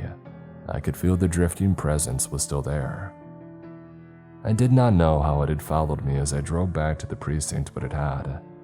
It was clearly coming willingly, and I believed it somehow understood that this was the right thing to do. And now as I reached the place that I had been looking for, I could sense that it was waiting just over my shoulder. I took out the ancient set of keys that had been put away in a box in a storeroom and unlocked the door. The disused cell had not been opened in more than half a century, and I doubted that anybody else had been down there in years. It was quiet and deserted, a place where the dead could find a kind of peace. I stepped to one side and felt a cold wind pass by me. I looked into the cell and saw a sad smile in an ethereal gray mist. I raised my hand to say goodbye, closed the door, and then walked away. I had a case file to write up.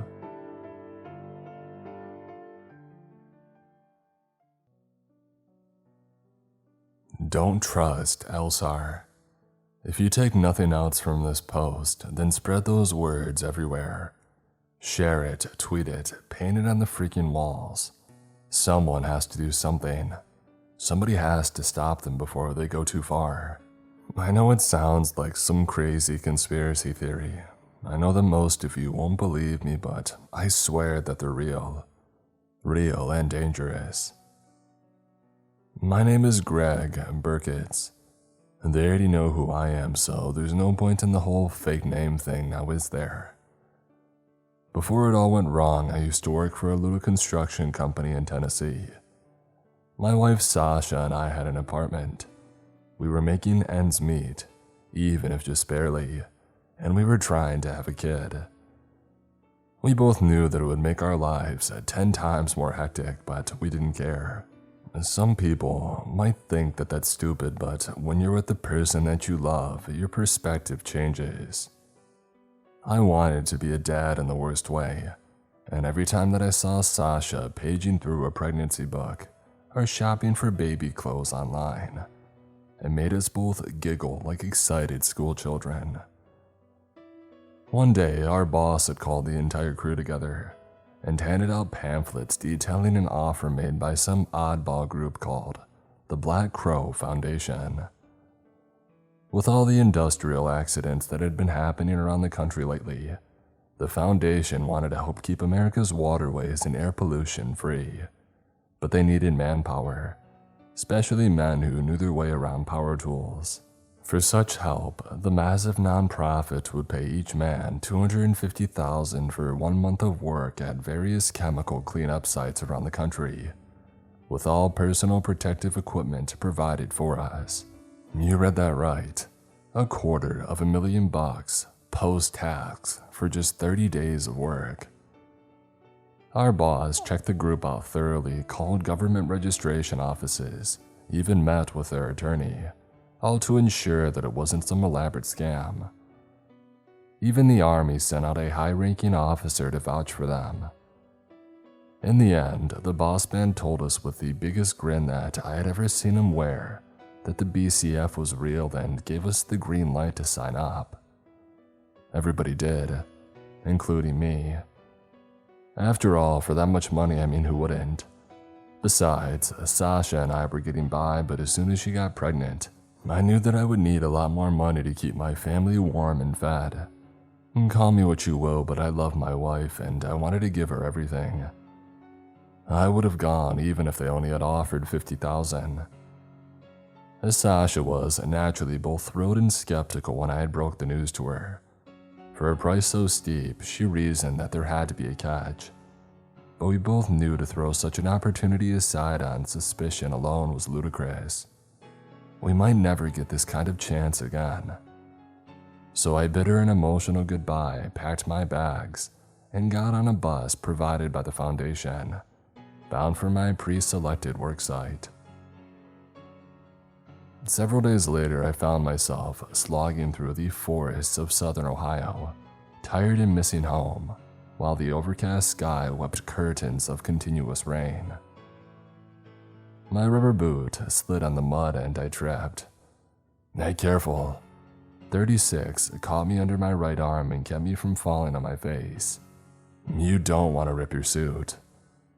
You mean nobody wants to see me end up like 7. Raindrops pattered down on the yellow plastic hood over my head. Each tom-tom of liquid rhythm a stark reminder of just what a torn suit could entail. 24, you alright? The sharp voice of R11 barged from the front of the column. His olive-covered rubber overalls matched the gloomy surroundings of the Appalachian foothills, and the skeletal trees dripped cold rain onto us both with indifference. I eyed the shiny black rifle in his gloved hands and straightened up. Yeah, I'm fine, I just slept. R11 stepped closer to me, and his wary gaze searched my burden from behind his gas mask. Equipment check. The rest of the column froze, all eyes on me, 36 and R11. The other guards shifted on their feet in uncomfortable stamps, stroked their rifles with nervous thumbs and scanned the trees. My fellow workers in their yellow suits stood motionless, all waiting to see if I had made some dreaded mistake, one that would spell my immediate removal. Why do they all have to stare like that? Doing my best not to sigh in annoyance and embarrassment, I unshouldered my bulky pack and balanced it on one knee. All in order, sir, nothing's broken. R11 glared hard at me and his narrowed eyes traveled the length of my suit with meticulous scrutiny. No one moved, and aside from the pattering rain, not a sound could be heard. A few yards away, R16, one of the other guards, flexed his grip on his rifle and took a step my way. Please God, I didn't do anything wrong. My suit isn't ripped, I feel fine, I didn't drop anything. Clear. R11 let his shoulders slacken and took one hand off his rifle to give me an encouraging clap on the arm. Hang in there and watch your step, alright. It's not much further. With that, 36 helped me pull my pack over my shoulders again and the column shuffled onward. Grateful to be out from under the hawkish watch of the guards, I put my mind to breathing under my tight-fitted respirator and tried not to think about 7. With the dull gray sky above empty of any birds, and no wind to speak of, the squelching of boots in the mud, muffled breathing under protective masks, and the creak of rucksack straps echoed like cannon shots. I couldn't smell anything other than the chlorine sting of my rubber mask. My dry throat cried out for water, but I knew that we wouldn't be allowed to drink anything until we had made it to the site.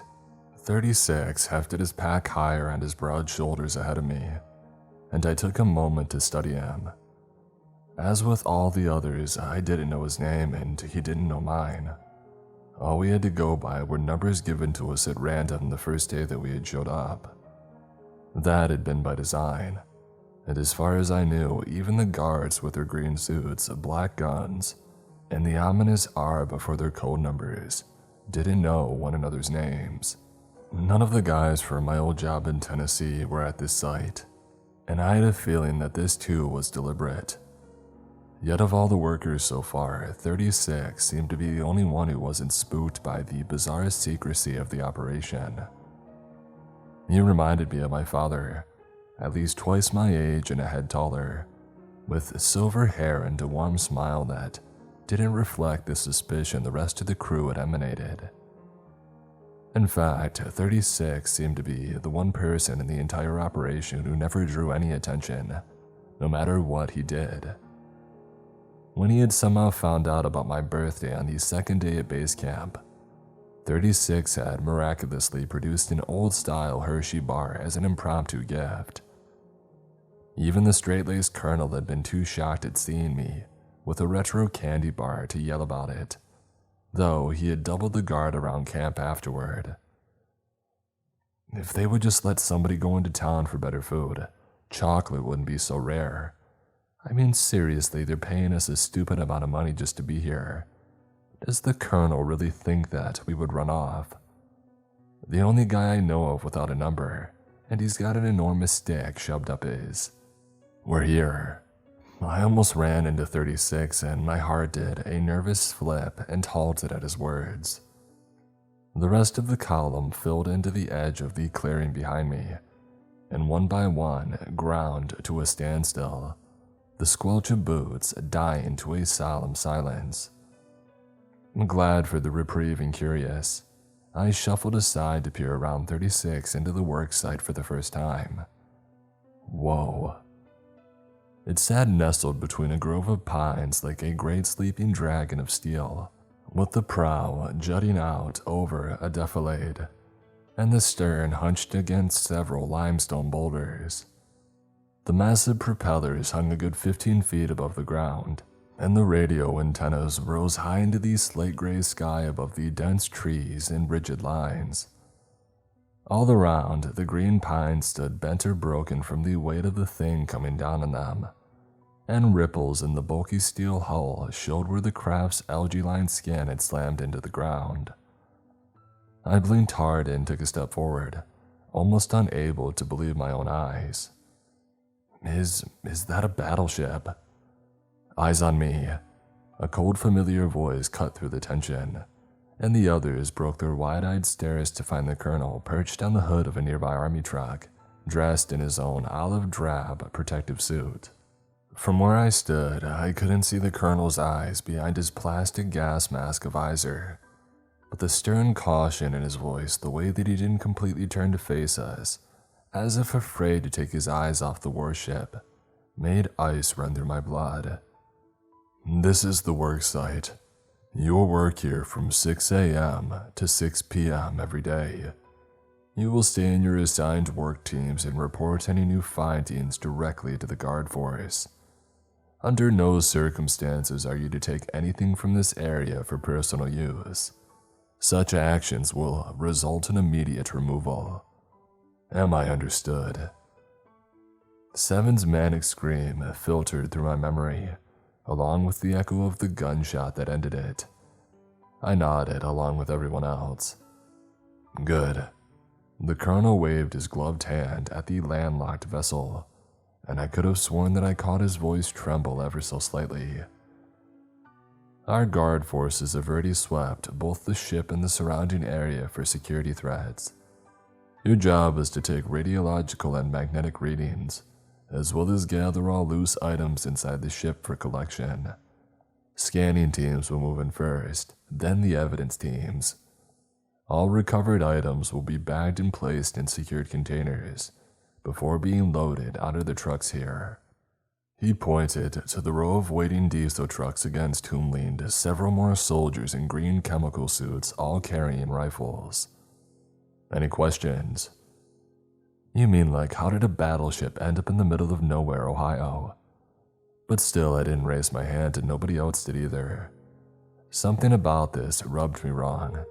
The air tasted metallic through my mask, and a cold sensation rippled down my spine like water over the bones. It occurred to me that ever since arriving at the base camp a few miles away, I had yet to see a bird or any other kind of animal in this general vicinity. The lack of noise had been unsettling then, but now it made my stomach churn. I risked a glance over my shoulder at the way that we had come. My gaze met R-16's, and he, along with the rest of the guard force, stared back from their line drawn across the trail, weapons at low ready. Sweat started to roll down my armpits, and I tried to breathe slow to calm my panic. They're just securing the perimeter, that's all. The colonel said that we get to leave at 6 p.m. They're just here for our protection. Relax. 36's muffled whisper startled me from my frantic thoughts. They don't want to shoot anyone. They're as nervous as you are. Gripping the straps of my pack, I swallowed a sour-tasting lump in my throat, glad that he couldn't see my doubtful wince behind my respirator. If you say so. Ahead, the colonel checked his watch and threw another murky look toward the looming battleship. Right, if there aren't any questions, team leaders, take charge of your units and get to work. Like trained yellow automatons, 36 myself and the rest of the workers unshouldered our heavy packs and began to ready various pieces of equipment. Some had hammers, drills, handheld gas torches, and battery-powered saws. Others, like my team, had Geiger counters, electromagnetic detectors, and enough cameras to fit out a library in North Korea. Up until now, the exact details of our job had been kept a secret by the higher-ups, who gave us vague replies whenever we had asked. Even though it made more sense as these seconds had ticked by, I didn't feel any better about it. I picked up some sort of handheld meter and noticed a few words stenciled on the side in faded, smeared black letters, as if somebody had tried to scrub them off but had failed. Property of the Environmental Liminal Space Alleviation and Reduction Program. My brow furrowed. Elsar. I thought we were working for the Black Crow Foundation. Perhaps this was some sort of hand-me-down piece of gear donated by somebody else. 9 and I will take the readings. 24, you and 15 will record. My team leader 11 adjusted the black nylon strap in his side-slung Geiger counter and broke me from my train of thought. 36 said nothing, silent and content with his large flashlight. Our team was the only one with 5 members, and for some reason, 11 never remembered 36 in any of his checks or briefings. It always bothered me, but not enough to say anything since 36 never seemed to mind. I wasn't that close with the team anyway, 36 being my only friend in camp. In fact, I had seen the others so infrequently that in this moment, I couldn't quite recall what they looked like without their suits on. How are we getting in? 15 visibly shook and his gloved hands almost dropped the camera he held twice. 11 jerked his head at another team that lugged a large roll of rope netting toward the ship. I figured we'll climb up the side. No way we're cutting through all that armor, not without bigger cutting torches. To my left, 9 swiveled his hooded head to examine our tiny group. So we're just not going to talk about the fact that there is a literal battleship in the middle of the woods.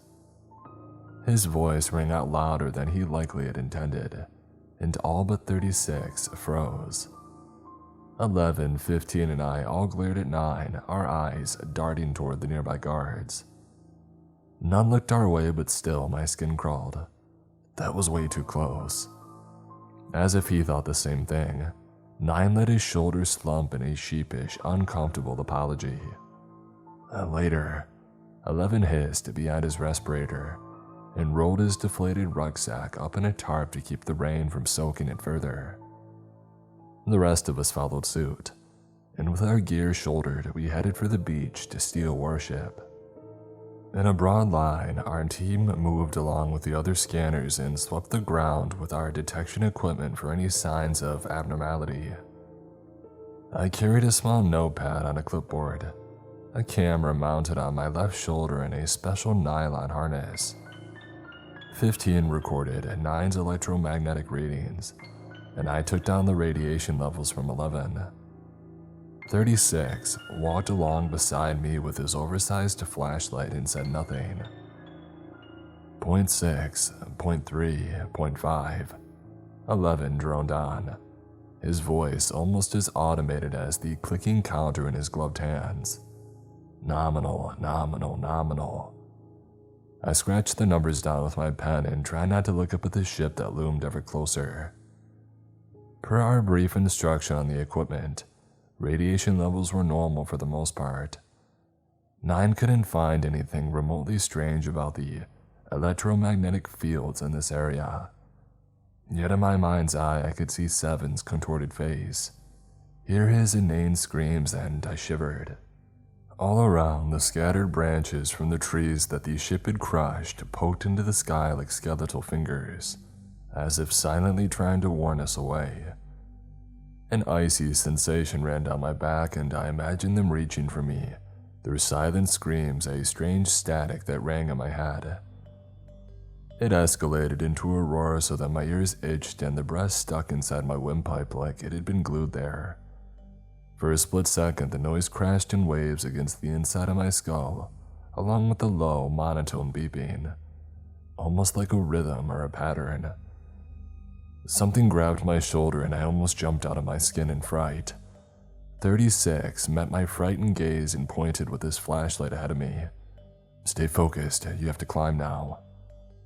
The massive iron ship squatted not yards away, its thick rivets coated in fresh surface rust, pine needles stuck to its smooth sides.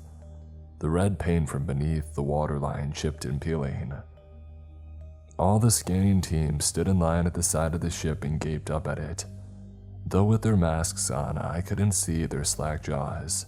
In somber reflex, the first team busily prepared 2 pneumatic launchers to fire grappling hooks onto the tall gunwales. One of the other scanners, 3, slogged through the muck to 11. We're taking the bridge, and teams 2 and 3 are on the upper decks. I need you guys to go with teams 5 and 6 to the lower levels and sweep them out. Okay? 11 threw a sideways glance at the battleship and then back at the line of green-clad soldiers far to our rear. They checked it right. 3's eyes held the same cynical resignation behind his protective mask as 11's. They did, but I don't think we'd be wearing this garbage if it was completely safe. So stay on your toes, alright. Radio me if anything goes wrong. Yeah, like that would help. 9 muttered and I snorted in agreement beneath my own mask. Chunk, chunk. Both pneumatic grapples shot into the air and landed with resounding clangs on the deck of the old warship. As soon as their metal hooks snagged the ship's railing, the advance team unfurled a long brown cargo net and hauled it up the slippery steel by the ropes. It reminded me of the old photographs that I had seen in my school days. Black and white visages of men clambering over the sides of these mighty iron titans, loaded down with weapons and gear, to charge into the unknown surf of war. How strange was it that we, similarly loaded down with gear and apprehension, now strove to surmount those same nets and rails, to discern why this vessel existed here at all. Alright, let's move. 3 called from the foot of the cargo net, doing his best to shout in a full-face respirator. Hands on the verticals, feet on the horizontals. 3 points of contact at all times. And for God's sake, don't look down.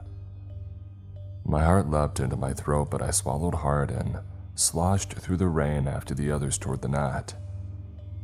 I had never been very good at climbing in gym class, and the rope would be soaked with the incessant rain by the time that my turn came. A fall from that height would mean broken bones at minimum, and who knew what contaminants lay undiscovered on the ground. All it took for 7 was falling asleep with his headphones on 4 miles away. We don't even know what we're dealing with now, do we? No one does.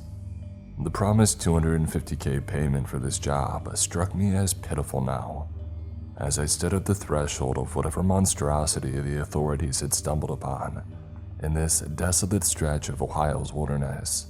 I thought of Sasha and our jubilant plans for when I returned home. I had been so proud to be able to provide that much for us, after 2 years of scraping by paycheck to paycheck. If she only knew where I stood now, I doubted my darling wife would even want the money anymore. 11 and 15 scaled the net, followed by 9 and myself. 36 climbed right next to me, as calm and cool as if this were an everyday occurrence for him. I shook like a leaf. My heart rammed itself against my chest, and the muddy soles of my rubber overboots slid on the net with cruel ease. Almost there. 36 grunted from his place on the netting. You're doing fine. Yeah, I wanted to sound carefree, but my hands trembled so hard that I felt like I stood on a giant, oily washing machine. My palm missed the next handhold and everything went into slow motion. Around me, the entire world jerked downwards and my extended right boot missed its mark thanks to my backward tumble. In a panic, I squeezed my eyes shut, my lungs closing in terror. A quick, strong weight crushed the air from my chest, and I stopped so hard that my teeth clacked together. "Dude, you okay?" I opened my eyes to find 15 and 36 each had a hand on my 9-line camera harness. Their quick thinking, the only thing between me and a 60-foot drop. Scrabbling for the net, I didn't breathe until I had all 4 limbs safely back on the thick webbing. "Yeah, thanks guys." 15 cocked his head to one side, his voice confused. Okay, good thing you're lighter than you look." 36 chuckled and waited for me to crawl up beside him again. "Come on, it'll be drier inside." "I don't care if it's soaked as long as I can't fall, I'll take it." Once my legs swung over the steel rail of the ship and my feet hit the deck, I let out a long sigh of relief. There he is." 9 slapped me on the back, his tone warm and teasing. "Almost lost you. Good thing 15 is dummy strong." Or just strong. 15 shook his head at 9, but I could tell the praise had pleased him. "Seriously though, 24, don't do that again." "Sure thing." I gave him a thumbs up, though my knees knocked beneath my suit. 11 waved us over, his Geiger counter in hand, and his green eyes betrayed a concern that made me forget about my near-death experience. 9, get your scanner out." 9 unbuckled his bulky electromagnetic scanner from its place on his harness and pointed it over the ship. For the first time in the brief period that we had worked together, 9 seemed speechless. "So, you're seeing it too." 11 kept his voice low, and all around the deck, I noticed the other teams clotted together, talked in hushed and concerned whispers. "There's no way the rain did this. These are waterproof. It has to be the ship." "What is it?" 15 stuck his head over 11's shoulder, too curious to be afraid.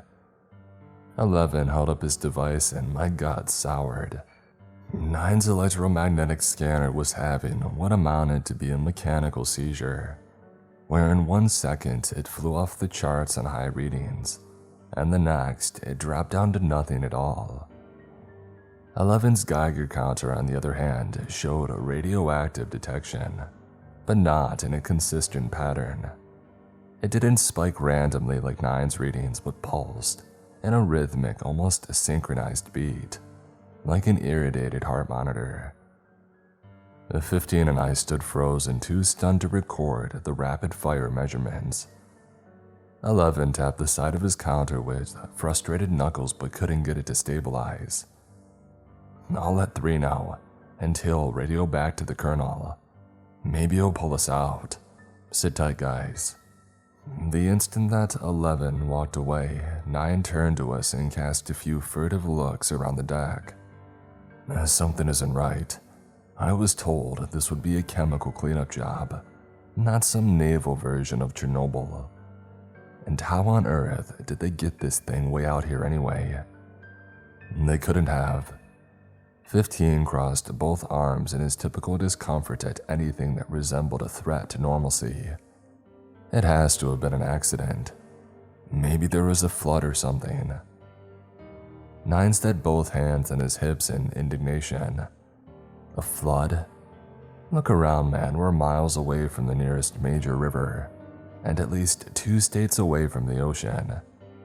It didn't float here. Besides, did you see how those guards acted? They don't even want to get close to this thing." I leaned back over the railing, and from my high place atop this strange vessel, the line of soldiers in the distant tree line looked like little olive drab ants. Maybe they don't know either. After all, if they knew, why hire us? Why pay money for something that they could do themselves? So where did this hunk of junk come from then? 9's question remained unanswered, as 11 strode back into our circle, his fists balled. He beckoned the 4 of us closer and spat between angry and gritted teeth. 3 wants to pull out, but the colonel said no. I guess radiation isn't at lethal levels, so he wants us to finish our scans and help the evidence team start cleanup. So here's what we're gonna do. We go down and get our scans done as quick as possible. Once we're finished, we radio 3 and head for the ground again, where it's safe. If the colonel wants, he can come help us shovel radioactive bolts for all I care. But I'm not getting cancer 40 years too soon, while he sits on his tail in a nice dry tent. You got it? I nodded along with the others, both emboldened and unsettled at 11's defiance. I didn't want to risk sterility via irradiation, but I still remembered how the colonel had dispatched 7 without so much as blinking an eye. Suppose he ordered us back on the boat at gunpoint. None of us had any guns, and even if we did, there were far more soldiers than workers. Sasha and I couldn't have children if I got shot. 3 led his team to the bridge, and I trailed behind 11, awed at the sheer size of the ship. It seemed to be a huge island of metal, and I racked my brain to try and remember how long my grandfather's minesweeper had been during his service in the Korean War. It's an Iowa class. 36 strode behind me as we went down a long set of iron stairs into the lower decks of the ship. One of the biggest battleships that America ever built. They say the guns were so powerful that a full broadside with all 4 turrets would crater the surface of the ocean and expose the hull right down to the keel. I clicked on the headlamp built into my hood and swept its bright white beam over the bulkheads of the vessel. Wow, I wonder what this one was called. Seraphim. 9 waved back from the dark corridor at the foot of the stairs and tapped his gloved hand on a circular light preserver on the wall. USS Seraphim. My brow furrowed and I clanked down the rest of the metal stairs in silence. History had been a side hobby of mine for years, but I had never heard of the USS Seraphim, not in any books or documentaries. Granted, I was no professor, but with such a big ship, I figured that I would have heard of it somewhere. Yeah, especially from Grandpa. He knew tons of ships, and this thing should have been around for the Korean War. Weird. Down 2 flights of narrow steps we went, through oval-shaped metal bulkhead doors and claustrophobic, shadowy corridors. In the dark interior of the battleship, our headlamps illuminated clean hallways, fresh paint on the steel, and even scuff marks on the floor from shoe polish rubbed off boots. Blue tin cups sat on desks, still brimming with coffee that had gone cold, and the paper manuals lay open at antiquated control posts. It seemed as if the sailors of the USS Seraphim had left the ship only a few days ago, everything frozen in time. Did the soldiers clear out the bodies? 9's voice called in the dark expanse of a 3rd deck passageway, his scanner still spasming. 11's Geiger counter thumping away at every step. Or am I somehow missing the corpses of thousands of sailors? 11 too acted uninterested in his counter now that we were deep inside of the ship, and peered into the various small compartments that we passed by with caution, only to find abandoned workstations, empty bunks, and ancient equipment of war. I doubt it. They're having us do all the heavy lifting. Besides, you see any blood? There's not even a scrap of loose clothing. Maybe it's a trick. 15 glanced behind us and his dark eyes darted back and forth in paranoia. They could be testing some kind of secret weapon on us or something. My cousin lives an hour away from here. He's been hearing some crazy stuff coming from Barron County. Maybe the government is pretending to be a non-profit for some kind of experiment.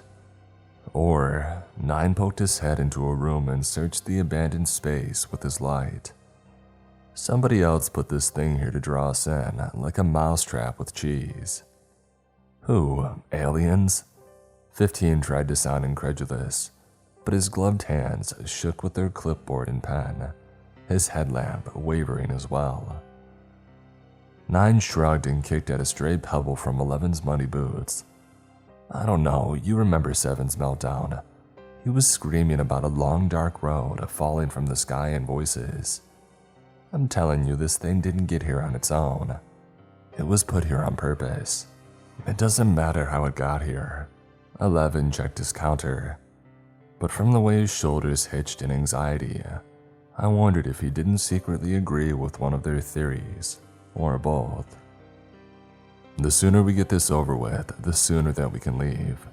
As long as no one gets hurt, I don't care if the aliens in the government have a top secret meeting in this irradiated rust bucket. And with that, 11 moved off down the central corridor, followed by 9 and an uneasy 15.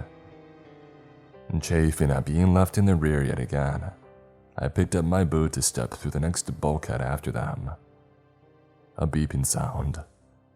I whirled around and stared off into the dark corridor on my left. It came again. My nerves tingled, and I realized that it wasn't from 11's counter nor 9's scanner. None of us had cell phones, thanks to the colonel confiscating them after 7's demise. Nothing that we had with us could have made that sound. Garbled radio static, followed by more monotone beeps, echoed faintly from somewhere deep inside the darkness, and it sent chills running down my spine. The ship's lights and power weren't on, and without the massive oil-fired engines producing current, nothing mechanical in this iron behemoth should have worked. Am I hearing things? Should I say something? What if the others think I'm going crazy, like 7? It's close by. 36 walked up beside me, and the beam of his extra-large flashlight probed the blackness of the unexplored hallway like a white laser. Come on. I opened my mouth to protest, but I stopped myself. 36 had never steered me wrong and saved my life at least once today. Besides, we were supposed to report any strange activity to 3, and this counted as strange in my book. Maybe if I was the one to report something unusual, the colonel would give me a bonus, or at least a phone call home to Sasha. With how close it sounds, we can check it out and catch up with the others before they even notice that we're gone. Taking a deep breath, I cast one last cautious glance at the others and pursued a 36 down the side hall. If all goes well, this will be the last time that you'll hear from me. I've been preparing for days now, planning routes with Sasha, stealing a few license plates from a local scrapyard, and pulling as much cash as I can without arousing suspicion. It's a shame, really. Most of the $250K in my bank account will stay there untouched, since there's no way that I can take it all and not alert Elsar. They've been tailing me ever since I left the worksite, and I know they're monitoring my bank account, but I can siphon out enough to get us far from our apartment to a new home, a new life, and a fresh start. Sasha is out cold, curled up under her favorite fuzzy blanket in bed, and I don't want to wake her until I have to. I've been slowly moving our sleep schedule 1 hour at a time over the past few days, so that by the time I'm ready to put my plan into motion, it'll happen when the people watching us least suspect it. So for now, I sit here at my desk, typing this out with the shades drawn and the doors locked. Once this is over, it's time for a few hours of shut-eye, and then a drive, nap, eat, and repeat. Until then, I'll pour as much as I can remember into this dusty old laptop, with the hopes that someone out there can use this information for good. After leaving the others, I followed a 36 further and further into the dark interior of the ship. More long, tight passages snaked between thick steel bulkheads, some with painted warning signs, others with cheery Navy posters or even the occasional pinup girl. Something about the way they watched us from the old paper unnerved me, The smile strained, the irises dark and unfeeling. Silence permeated the air, only broken by our footsteps, and the footsteps of the other teams echoing through the metal hull from all over the ship. Every breath I took became an abomination, some horrible misdeed that would surely bring judgment raining down on my head, like the massive shells from the battleship's main guns. Just relax. You're on edge because of that garbage that 9 was saying. Talk to 36. That always calms you down. So, I cleared my throat and squinted into the dark with nervous caution. You think it was aliens? 36 laughed, a booming, fatherly chuckle that rained down the empty halls of the Seraphim. No, 9 and 15 have colorful imaginations, but I'm afraid they're both mistaken. Reassured and curious by the confident way that he spoke, I fell into step with 36 and began to ignore the murky doorways that we passed on either side. So, what's your theory? He paused in an intersection and met my inquisitive eyes with his gray ones. Have you ever heard of the term equilibrium? I frowned behind my gas mask. Isn't that like balance? Exactly that. 36 went right down a corridor lined with big pipes that ran horizontal to the floor. Balance in all things. Take a ship, for example. It needs balance so that it doesn't roll over on the water. So you add weights to make it sink lower into the water, but not so much that it actually will sink. Your objective is to float, but in order to float, you sometimes have to sink. Stepping over another bulkhead threshold, I blinked at a burst of lightheadedness and trailed after him. But how does that get a ship into the woods? My perception of sound had started to fade, and I noticed that my headlamp had grown dimmer, though 36's flashlight had not. A familiar static crept up in my brain again, and I almost didn't catch 36 making a left turn at a set of downward stairs. If an apple falls from a tree, does it go up or down? Down. I grimaced at a slight hum in my ears, but could only shake my head at it in irritation, since the suit hood blocked my fingers from checking my ear canals. Indeed, 36 descended further into the bowels of the ship, my light flickering to a pitiful gasp, while his stayed bright as a shooting star. Nature seeks balance, and when things are out of balance, it restores them in the only way that it knows how. But what happens if the curtain of reality, the fabric that holds together what you know of as real, tears? Things slip through, fall out of this reality and into another. An imbalance is created. And so nature must do what it does best: restore balance. Hushed static turned to thunderous waves in my skull that demanded to be released, and my ears itched so bad that my head hurt. Still, I stumbled along after 36, my headlamp going out, with only a soft voice and blinding white flashlight to guide me. 36 ran an affectionate hand over the walls, as though exploring an old family home. The crew of this vessel didn't intend for this to happen any more than the soldiers outside intended for them to crash land it here. But something equally massive must have fallen out of this world in order for a ship this size to fall into it. However, it seems the crew stumbled through a different rift than these Seraphim, and for that, their world lies in peril. At the hull's end, he ducked into a large steel door the size of a pickup truck, and my eardrums rippled with roars of undulating static. My mind reeled, bombarded by eerie screams of a strange warbled fuzz, and ice clogged my veins in a belated form of confusion. Yet in the midst of my mental fog, something had pierced the chaotic storm like a beacon in the night. The beeping. The sounds, I hear the sounds again. I leaned against the bulkhead for support. My legs fell asleep and a numbness inched up my body with slow but malicious progress. It took every ounce of strength that I had to lift my feet, which seemed to weigh 1,000 pounds, and drag myself into the room behind 36. Cold air drained my body of heat and every joint locked up with stiffness. My vision blurred and I saw Sasha's warm smile, her dancing blue eyes, and tasted her sweet lips on mine. I'm so tired, Sasha, so cold. I'll just rest for a bit. Not yet, Greg. 36 caught my arm and kept me from falling on my face, his words soothing and kind. Not today. You have work to do. Look. At his command, my headlamp flared to life.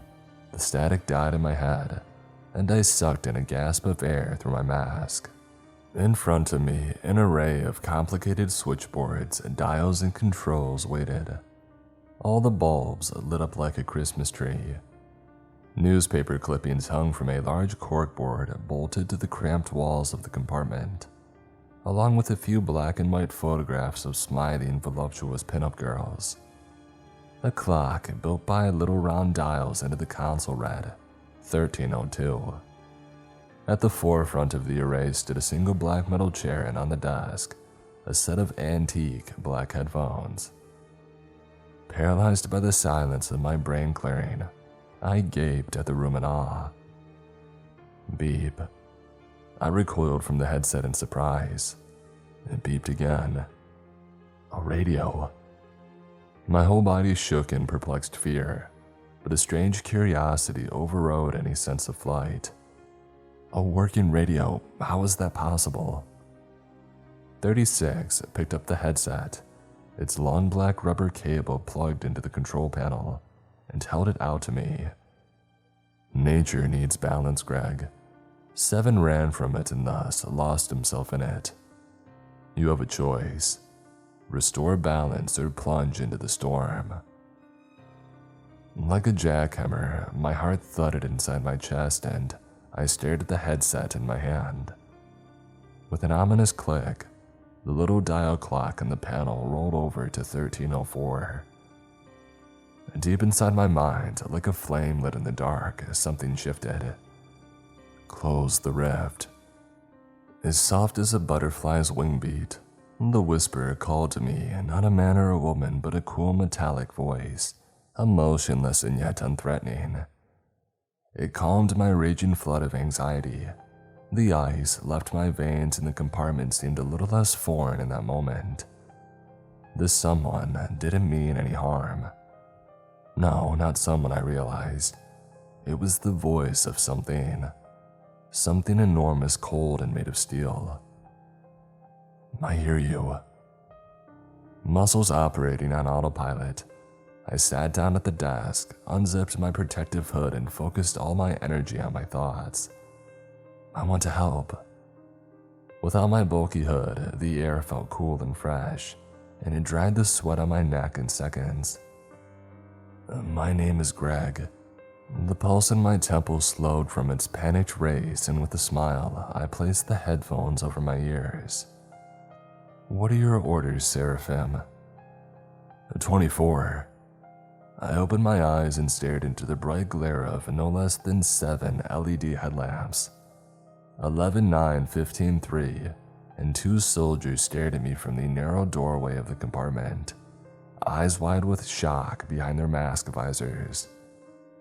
It took me a moment to realize how dark the compartment had become, the panel no longer alive with current, the bulbs and dials out. Around my ears, the black rubber headset barked forth no static, no more beeps, and the whisper in my head had vanished, along with 36. Hey, I croaked, confused and petrified, eyeing the leveled rifle barrels of the guards. I was just... Who were you talking to? Came from behind the soldiers. The colonel pushed into the room and the others shrank back at his presence.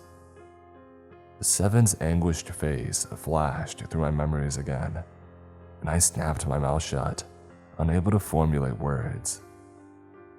He and I locked eyes, and the colonel flexed his right hand's grip on the service pistol that he carried. I asked you a question, 24. Who were you trying to contact?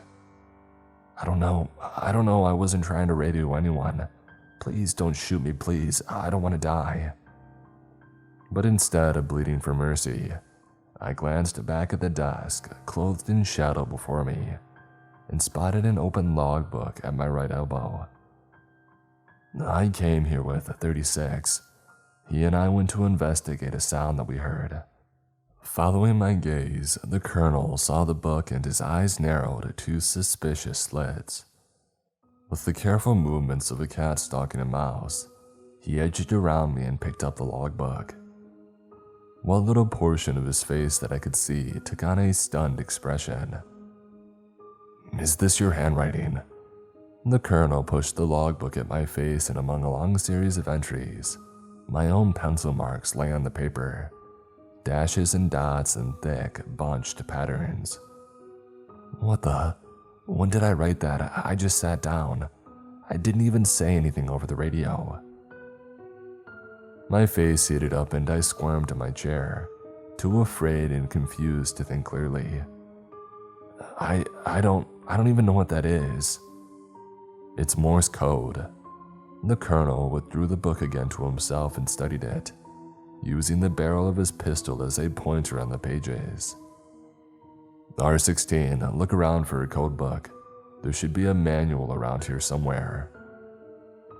R16 lowered his weapon with a reluctant sigh, but snatched up a small blue book from the far side of the console after a few moments of searching. Here, sir.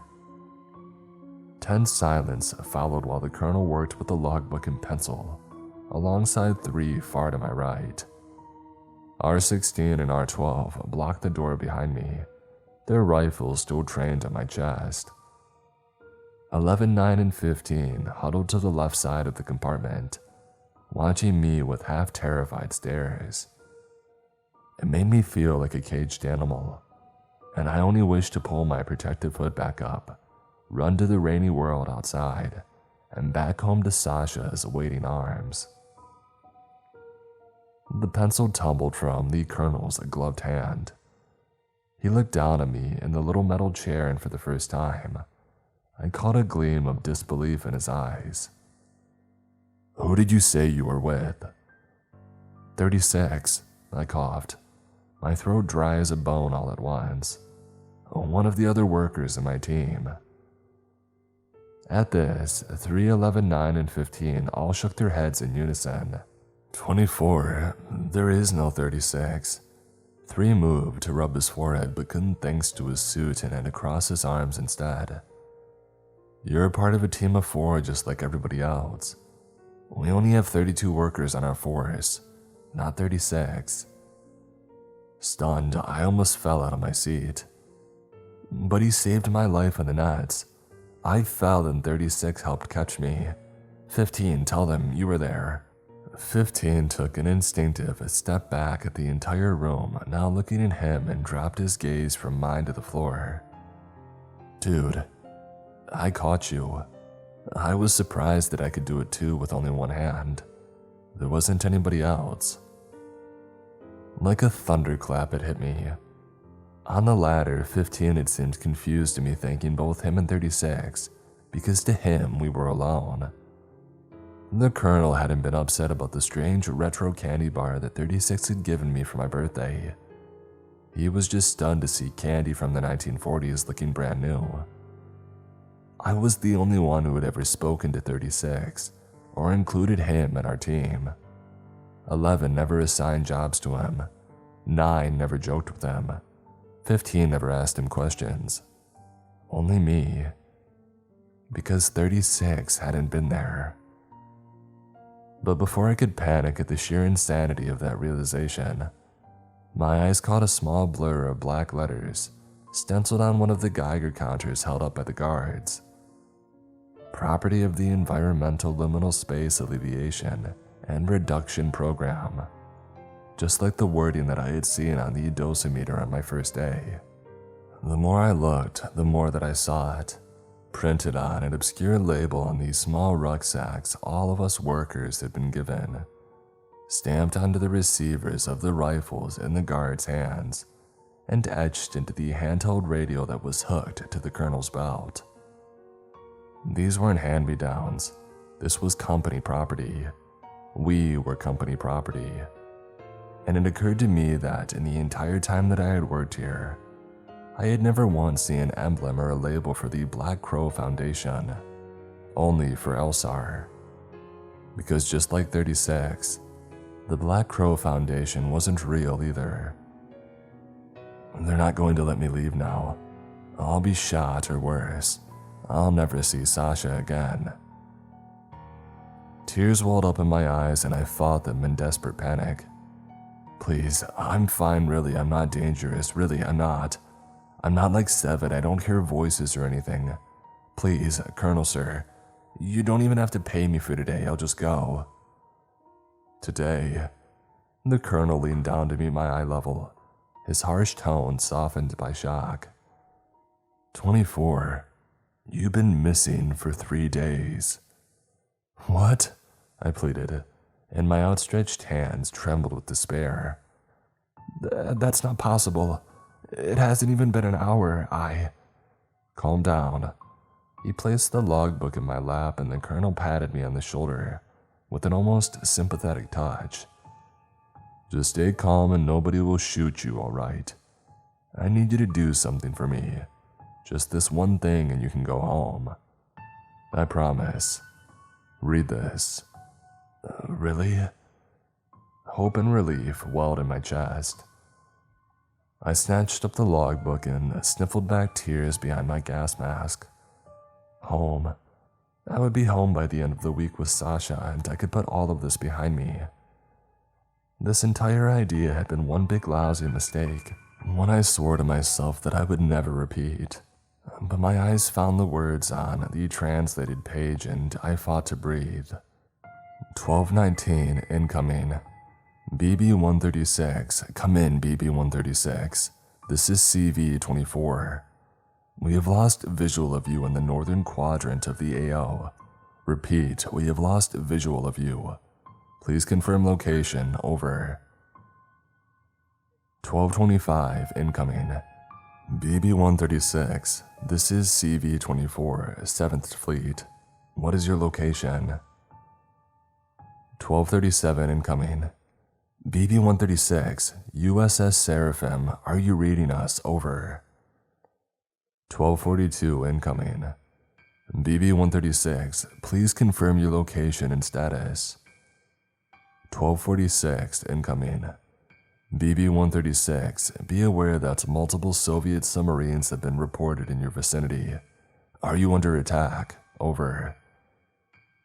1300 incoming. BB-136, this is Admiral Halsey, 7th Fleet Command on the USS Windham Bay.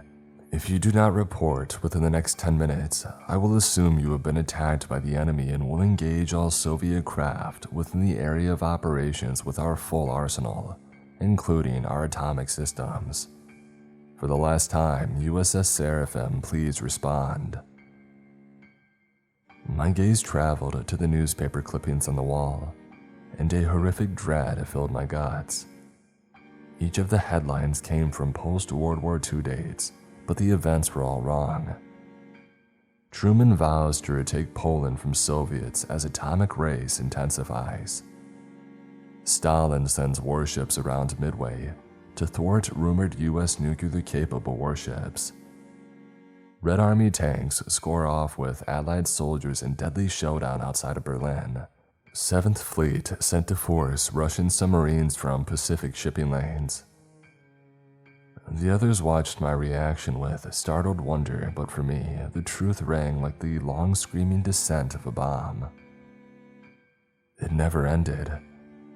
I whispered to myself behind the black rubber fortress of my mask. Not for them. They just kept fighting until... I forced myself to look down at the last message of the logbook and fought the urge to throw the little tablet. unlike the other entries, this line of Morse code had been written in my handwriting. 1304 outgoing. Mayday, Mayday, 7th Fleet. This is BB-136, USS Seraphim. Do not launch your attack. I repeat, do not launch your attack. We are not engaged by the Soviets. Our vessel has been caught in a maelstrom at approximately 165 degrees east and 30 degrees north. Electrical activity from these storms seems to be causing our radio to malfunction, and our lookouts report unusual waves of dangerous proportions. We are unable to veer out of the path of the storm at this time, and we will try to ride it out. After it passes, we will rendezvous with you at Midway. This is BB-136, USS Seraphim, signing off. I didn't even feel the logbook slide through my fingers on its way to the cold steel floor. Instead, I looked back at the little dial clock on the control panel and choked back a sob. The clock had stopped on 1304.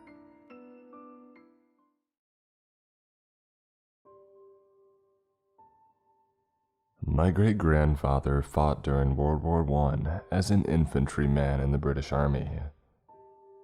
I grew up hearing tales of the Great War passed down from my great-grandfather to my grandparents, to my parents, and then to me. I remember being told about how my great-grandfather had earned a Distinguished Conduct Medal for manning a Vickers machine gun all by himself to cover a retreat after the original crew were slain by an enemy rifleman. They told me that he once tossed a German potato masher grenade right back into no man's land only seconds before it had detonated. I remember looking at an old black and white photograph of him as a young man, shortly after the war, and noticing the eye patch which obscured the scarred hole left behind from a German stormtrooper's knife. About a week ago, I was going through my grandmother's things after she had passed away, and I stumbled across a slim, leather-bound notebook. Opening the cover, I noticed that the first page was signed with my great-grandfather's name. I read the entire manuscript in a matter of an hour or so. It wasn't particularly long, and what was contained within it was so bizarre that I couldn't help but read it cover to cover. What follows is a transcription of my great-grandfather's journal, mildly edited for my own privacy. Names and certain other minor details have been slightly altered and/or changed, so as to avoid any unscrupulous individuals using this information to find out who I am. My name is Raymond Phillips, and what I'm about to describe I have never written down nor told anyone about before now. I'm an old man, and I'm afraid that I don't have long on this earth. I do not fear death. God knows I've faced it countless times. But I do fear the loss of knowledge that my demise may bring about. During my service in the British Army from 1916 until my honorable discharge in 1918, I had 3 separate horrifying experiences which are permanently seared into my memory like a brand upon skin. I'm afraid I cannot provide these specific dates for these events, as I did not enter them into my diary when they occurred, and time washes away from memory all things not safely recorded in ink or drama. As a younger man, I convinced myself that they were mere delusions, the product of some brain fever brought on by the rigors of combat. With the certainty of age, however, comes clarity, and the understanding that what happened to me was real. My first experience with what some may call the paranormal occurred at some point in 1916. At that time, the war on the Western Front was at a bit of a stalemate, with neither side gaining much ground over the other. I found myself stationed in the trenches of northeastern France.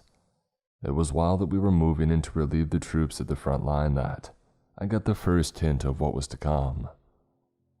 As we were getting settled in, I took notice of a young man in a stretcher. He was gibbering and yelling quite loudly about those horrible infernal rats, and seemed to be thrashing about rather intensely. Looking closer, I noticed that he was strapped down, with wild eyes staring out desperately. At the time, I assumed it was some strange form of shell shock. In any event, I got myself all settled in for the up-and-coming days of tense boredom which characterized one's stay at the front lines. There was never enough to do to occupy one's time, but at the same time you could never truly relax, not in a place like that. The infrequent sounds of gunfire and artillery made staying calm a Herculean feat.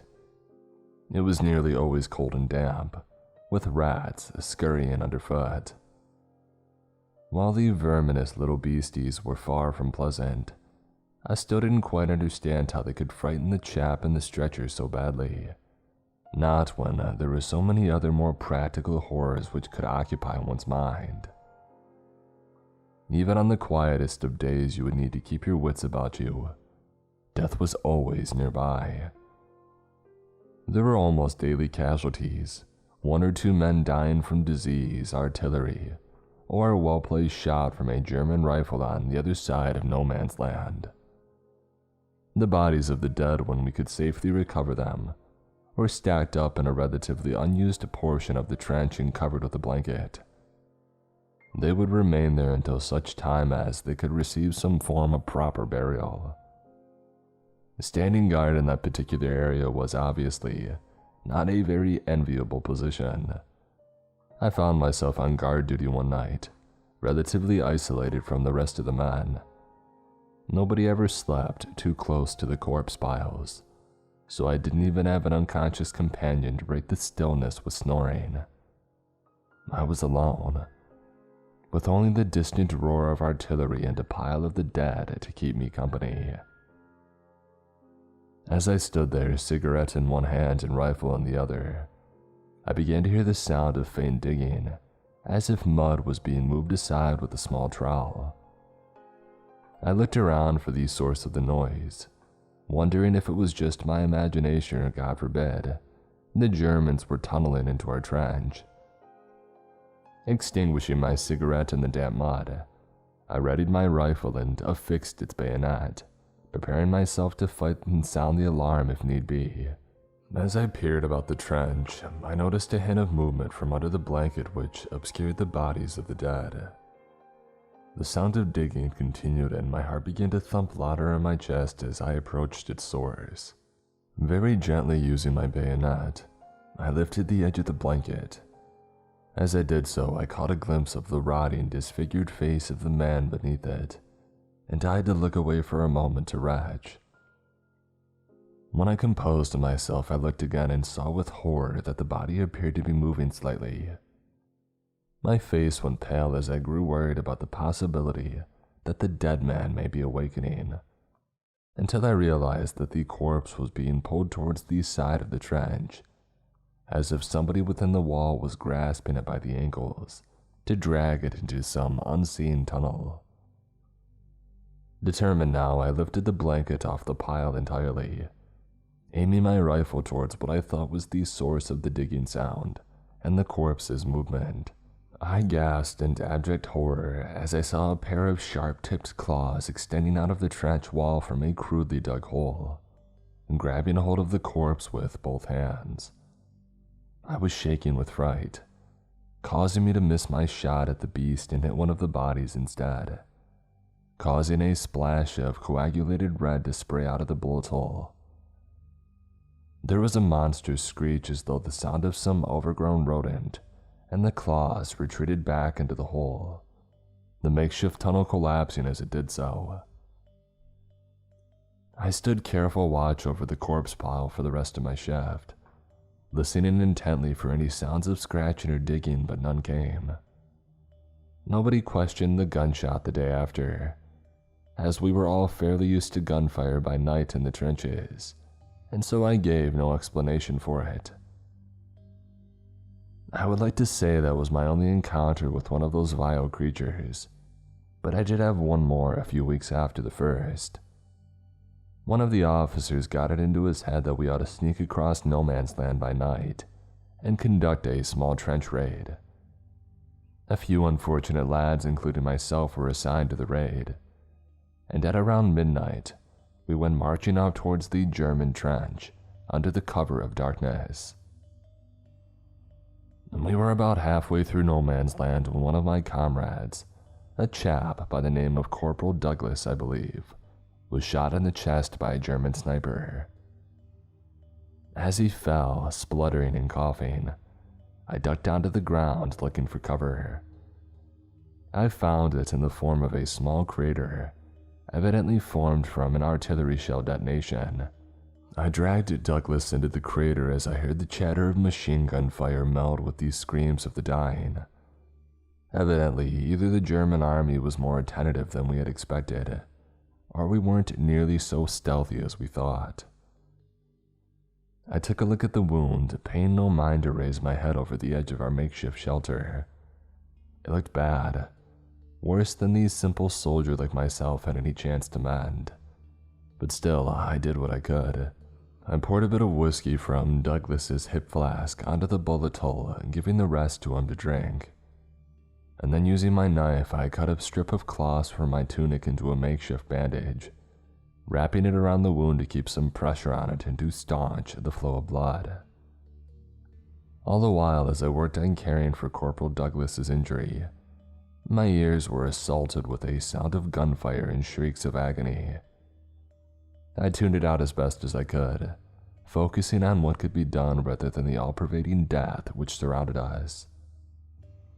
Eventually, after some minutes, the sounds of combat had stopped. I surmised that one of two things had occurred. Either our lads had reached the German trench and slain the defenders, or that the bodies of my fallen comrades were currently enriching the soil with their own spilled blood. Taking off my helmet, I placed it on the end of my rifle and extended it upwards into the sky, just barely peeking over the edge of the crater. In an instant, the helmet went flying off into the darkness with a resounding clang as the report of a German rifle echoed in the distance. Evidently, Douglas and I were pinned down. Douglas had been silent throughout this whole business, save for the occasional gurgle or groan of pain. I figured the poor chap was in shock, given the extent of his injury. I wished that I had a blanket or some kind to give him. I had read somewhere about that being an effective remedy in these circumstances. With nothing else to be done, I lit a cigarette and I began to smoke, trying to steady my frayed nerves. I offered one to Douglas, but he didn't seem to even notice it. He just continued staring straight ahead while wheezing. A few hours must have passed, and it must have been perhaps 2 or 3 o'clock in the morning, when I heard the sound of claws digging through dirt and mud. That familiar noise sent a shiver up my spine, and I peered around the crater, rifle at the ready. It was rather difficult to see purely by moonlight, but I noticed some earth crumbling at the far end of the crater. Raising my rifle to my shoulder, I aimed for the spot and pulled the trigger. I was greeted with a quiet click. Panicking, I ejected the cartridge and cycled a new one into the chamber, hoping that it was merely a problem with the ammunition rather than the gun's mechanism. Once again, I aimed and squeezed the trigger, praying. A faint click emanated from the weapon, and nothing else happened. Cursing, I tossed the rifle aside, looking around for some other weapon which to defend Douglas and myself.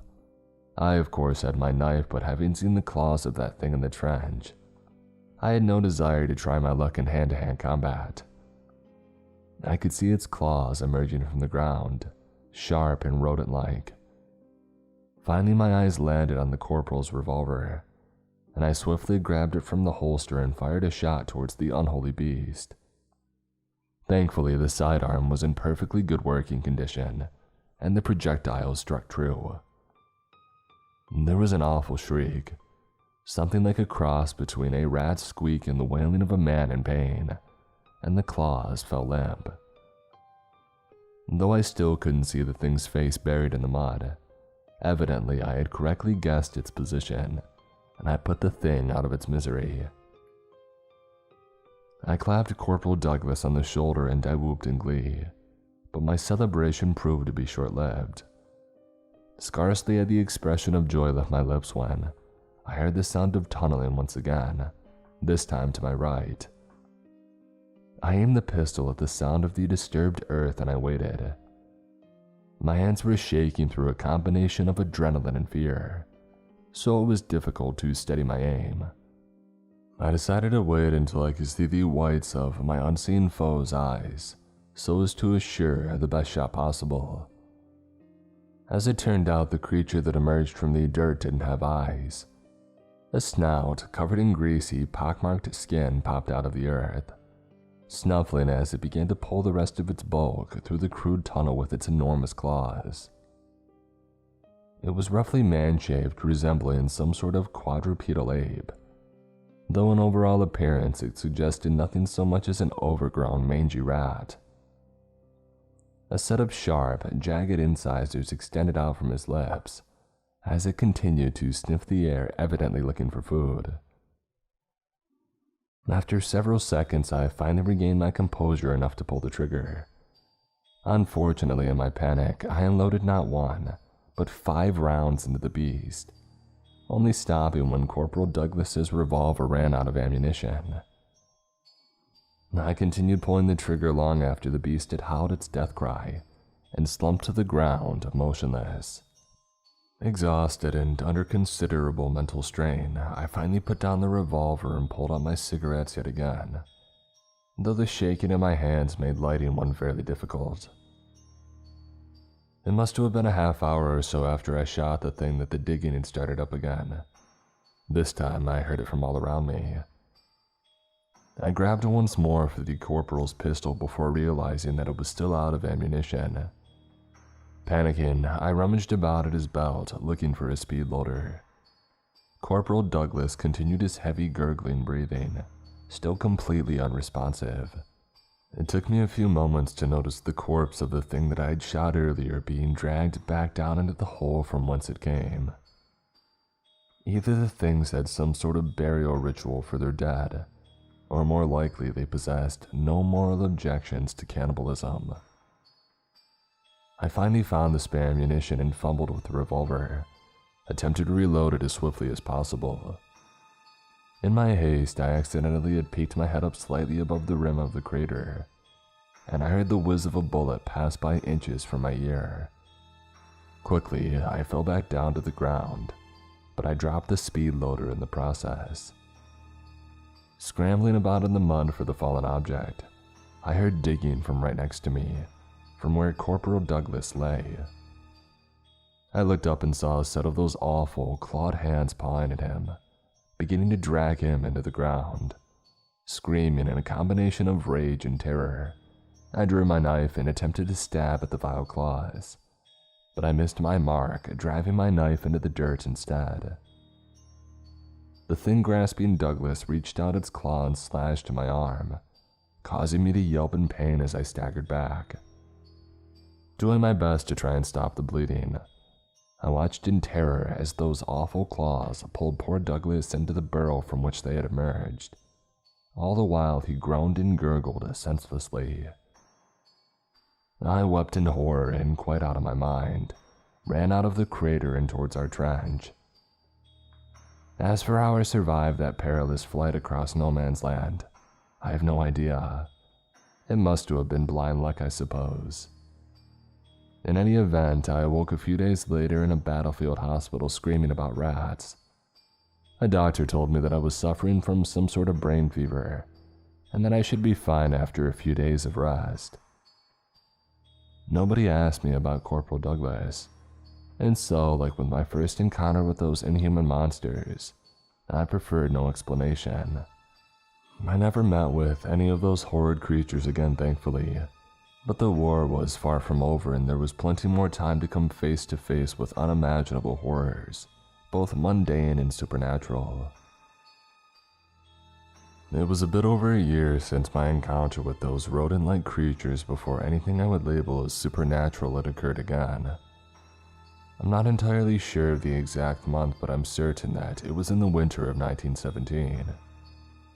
In any event, things have been continuing essentially the same with constant deaths, very little ground gained, and the never-ending din of distant artillery to serve as a lullaby. During the time, I befriended another soldier by the name of Gordon Lindsay. Lindsay was a fairly jovial fellow, always quick with a joke to lighten the mood, which could be in turn infuriating or endearing, depending upon the particulars of any given situation. I recall a particular incident in which another infantryman happened to have been shot in a rather, shall we say, sensitive area. The poor fellow was laid up in bed, whereupon Lindsay walked up to him and cheerfully announced, "Keep your chin up, mate. At least you've got an issue for its length now." I've never seen someone so previously immobile get up that quickly before. Gordon had a black eye for a week or two after that one. It was almost surprising to learn that Lindsay was fairly well educated, given his constant joking and manner of speech. He spoke both French and German and had been working on a degree of some sort before he was drafted. He only seemed to sober up from his pleasant, happy-go-lucky attitude whenever he heard someone on the other side of no man's land cry out in pain or fear. "To you lot," I remember him saying once, "it's all just a bunch of gibberish, isn't it? Just sounds disregarded as easy as the gobbling of a turkey about to be slaughtered for a Christmas dinner. But I hear what they're saying, don't I? Hear 'em crying out for the mom or talking about how much it hurts. I sometimes wish I never bloody studied German. It would make killing 'em so much easier." I didn't know much how to respond to that statement, so I just offered him a cigarette, which he gladly took. The whole nasty business began one night when the Germans tried to surprise our trench with a nighttime raid. Lucky for us, one of the lads on watch had managed to stop them, so we were able to repel most of them before we were in bayonet range. A few of them, however, managed to get down into the trench and caused a bit of chaos. Initially, I was barely conscious, having been woken from a fitful sleep by shouts to take up arms. However, a shot whizzing by your head works wonders to clear the fog from one's mind. Firing a rifle accurately in such close quarters is no easy feat, but I managed to get a shot off at one of our attackers, striking him in the leg. The poor blighter went down screaming bloody murder, and I was glad that I couldn't understand German. I imagine the things he must have been saying about me are not suitable for repetition. Looking around, I spotted Lindsay taking aim with his rifle at one of the Germans, completely unaware that right behind him was a man with a rather nasty-looking knife. I yelled out to him to turn around, and to his credit he did, immediately firing a shot into his would-be attacker's gut. The fighting was over, and all of the trench raiders had either been killed or had surrendered, or were otherwise incapacitated.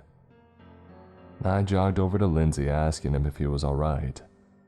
As I reached him, I saw that he was staring at the man with the knife.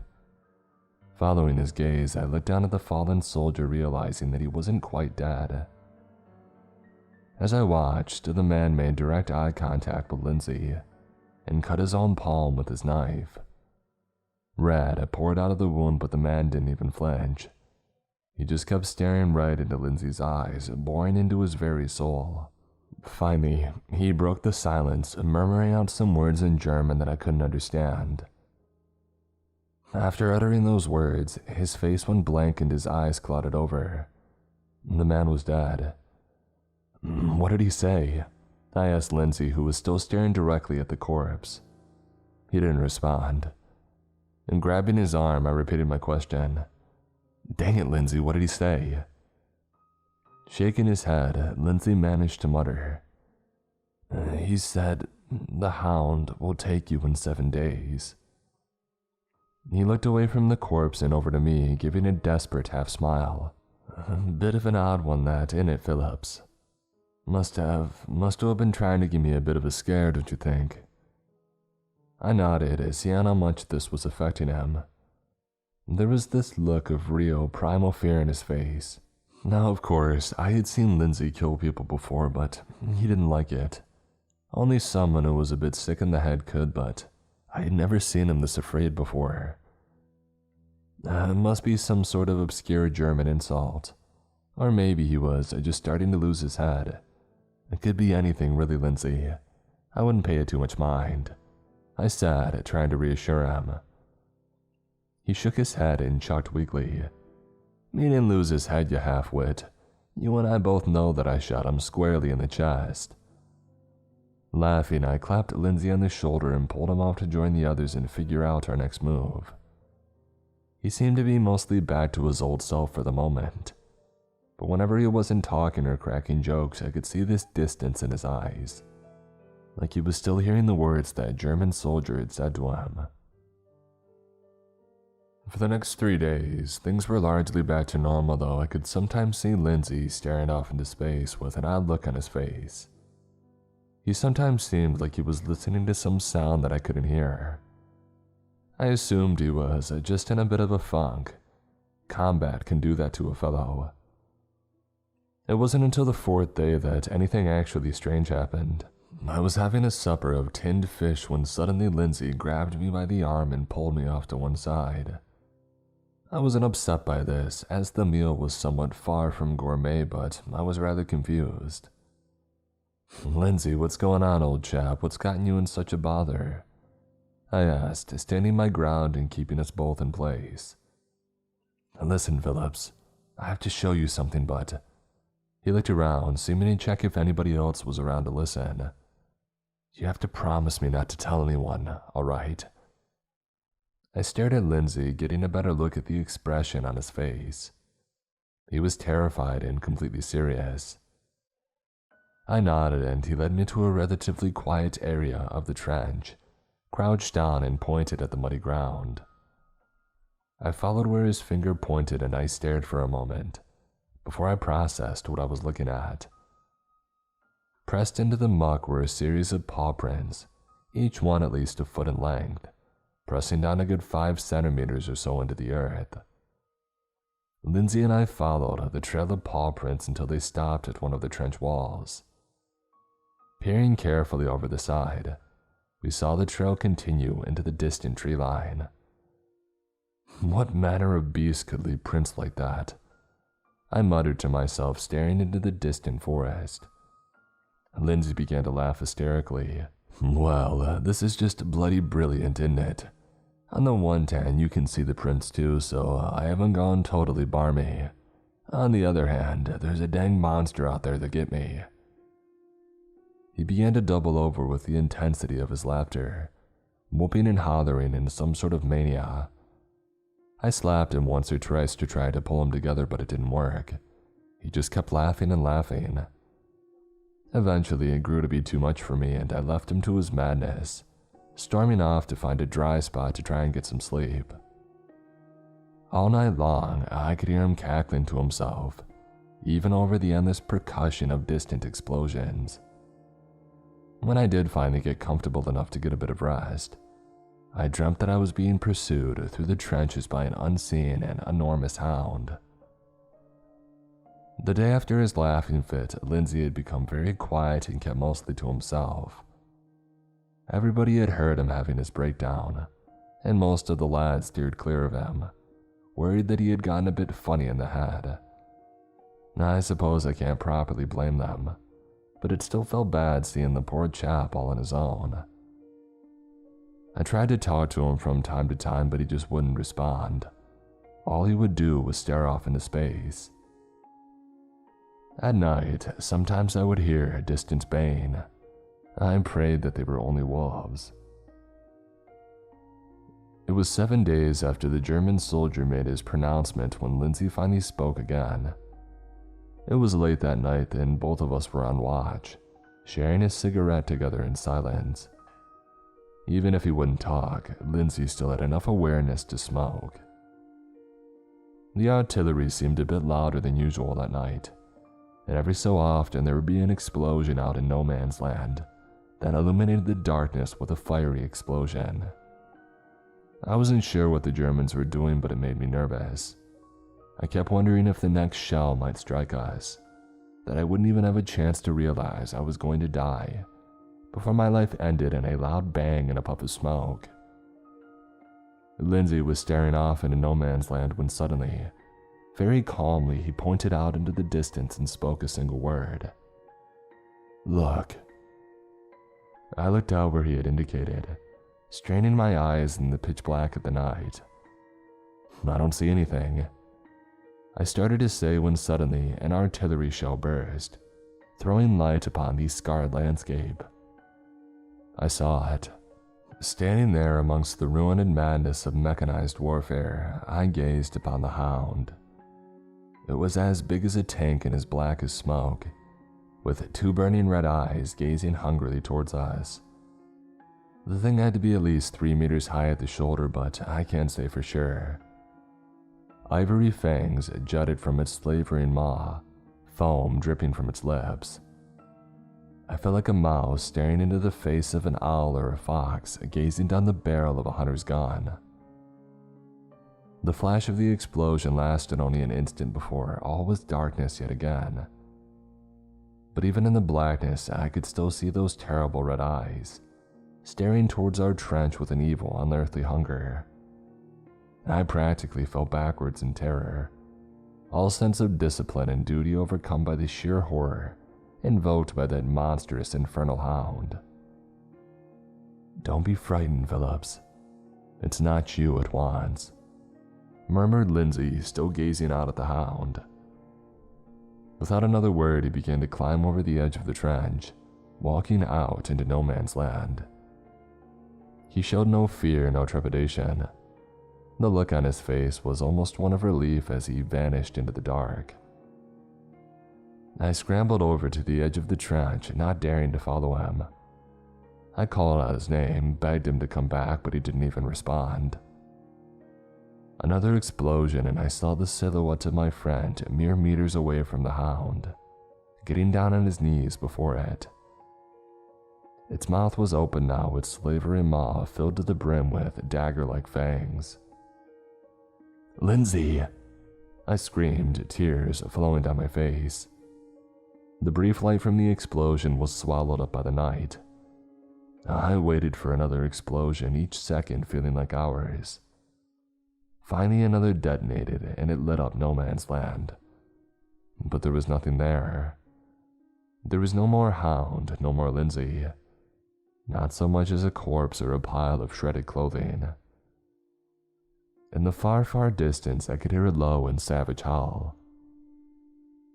Officially, Private Gordon Lindsay had deserted the British Army. They never found a body and there was no record of his death, so that would be the natural assumption. But I know the truth. Even now, nearly half a century later, I cannot abide the baying of hounds.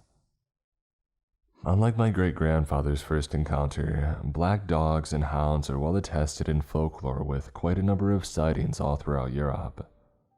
There are even a few alleged encounters along the Western Front. I looked into official records regarding Private Lindsay's disappearance and was able to confirm that he was reported to have deserted the British Army in 1917. Beyond that, the rest is impossible to verify. I shall transcribe and post the final entry of my great-grandfather's journal shortly. Unlike the rather considerable gap between my encounters with those carnivorous rat things and that awful ordeal with the hound, my final experience with the weird occurred less than a year after the previous one. It was the fall of 1918, and it was becoming apparent that the war was nearing its natural conclusion. How soon victory would come, nobody knew, but there was a somewhat renewed sense of vigor about us all, perhaps partially due to the torrential flood of fresh American troops. In any event, as the war progressed, tanks became a much more common sight on the battlefield. I was no stranger to them by this point, having seen quite a few of them trundling their way across no man's land. But as time went on, they became more and more numerous. I even got to witness some tank-on-tank battles a handful of times, and I dare say in some ways that it was more horrifying to see those enormous steel brutes fight it out than anything supernatural. My final brush with the supernatural began during one of the aforementioned tank battles. I was hiding behind some rubble as the thundering of naval guns filled my ears. the percussive sound occasionally disrupted with the staccato of machine gun fire. The Germans had brought a handful of captured MK4s to fight off our own, and the level of violence was astounding, even for someone as inured to bloodshed as I was. Oftentimes it felt that for us infantrymen, we would spend more time hiding than trying to disable the things. I had peeked over the edge of my makeshift concealment, rifle at the ready, looking around for any opponents not currently protected by steel plates. There were only 4 or 5 of the German tanks, more than outnumbered by our own, but what they lacked in numbers they more than made up for in brutality. As I surveyed the war-torn ruins, I spotted a gray German war machine opened fire on one of our own tanks with a tremendous boom of its 6-pounder. When the smoke cleared, I could see that the British tank seemed to have been stopped dead in its tracks, fire licking out of the charred husk. I had a split second to notice the German tank's machine gun aim in my direction, and I ducked down behind the rubble once again.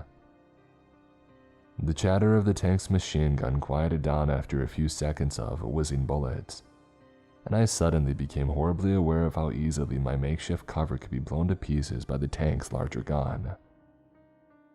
I looked for an exit, noticing a slightly sturdier looking bit of cover a few meters away. Deciding to chance it, I ran out from behind the rubble, sprinting at full speed. A tremendous explosion from directly behind me made my ears ring, and I was carried into the air by the force of the shockwave, falling upon the ruined ground. Stunned, I could only gaze feebly as I watched the steel juggernaut approach my prone form. Seemingly, they planned on saving ammunition by simply crushing me to death beneath the tank's treads. As I stared helplessly at my oncoming doom, the ruined husk of the British tank started to move again, the barrel of one of its 6-pounders aiming at the rear of my would-be executioner. The gun fired, and there was an enormous, earth-shuddering boom, so loud that I could hear it even rippling through my ears. The tank that I was sure would kill me had ceased all motion, and I blacked out, presumably from the rather nasty knock on the head that I had received only moments prior. When I awoke, I was still on the ground, covered in dust and bits of rubble. I stood up, rubbing the large knot on the back of my head. Luckily, aside from a terrible headache, I seemed none the worse for wear. The sounds of fighting had ceased and nobody shot me after I had stood back up, so I figured the battle must have been over. I went looking for the rest of the lads, and as I made my search, I noticed dozens upon dozens of corpses, both Germans and our chaps, some of whom were crushed into paste under the weight of tank treads. I shuddered as I thought of what could have happened had the tank not fired when it did. Eventually, I finally saw the rest of the company, who seemed to be chattering on quite excitedly about something. As I approached, I began to hear more clearly what they were talking about. "Do you reckon the driver went mad? Good Lord, I swear it took out as many of us as it did the Germans." One man had asked, a look of horror on his face. "It couldn't have just been the driver, the whole crew had to have been in on it.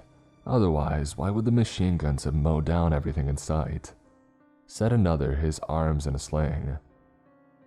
"I could have sworn that I saw it get taken down earlier, a direct hit from a German tank. There's no way that anyone could have survived that," added a third man as he lit a cigarette.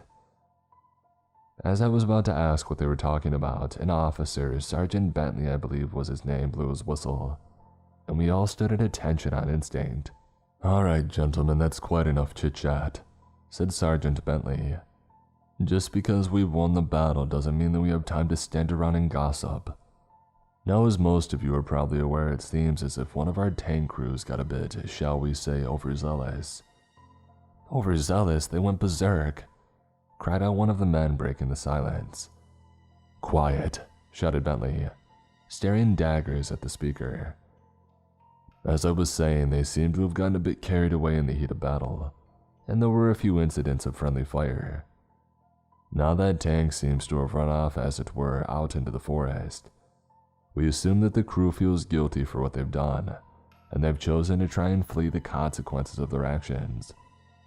Therefore, I'm sending a small team to try and track down the blighters. Any volunteers?" I don't know why I raised my hand, but to this day, I generally don't really have the foggiest idea.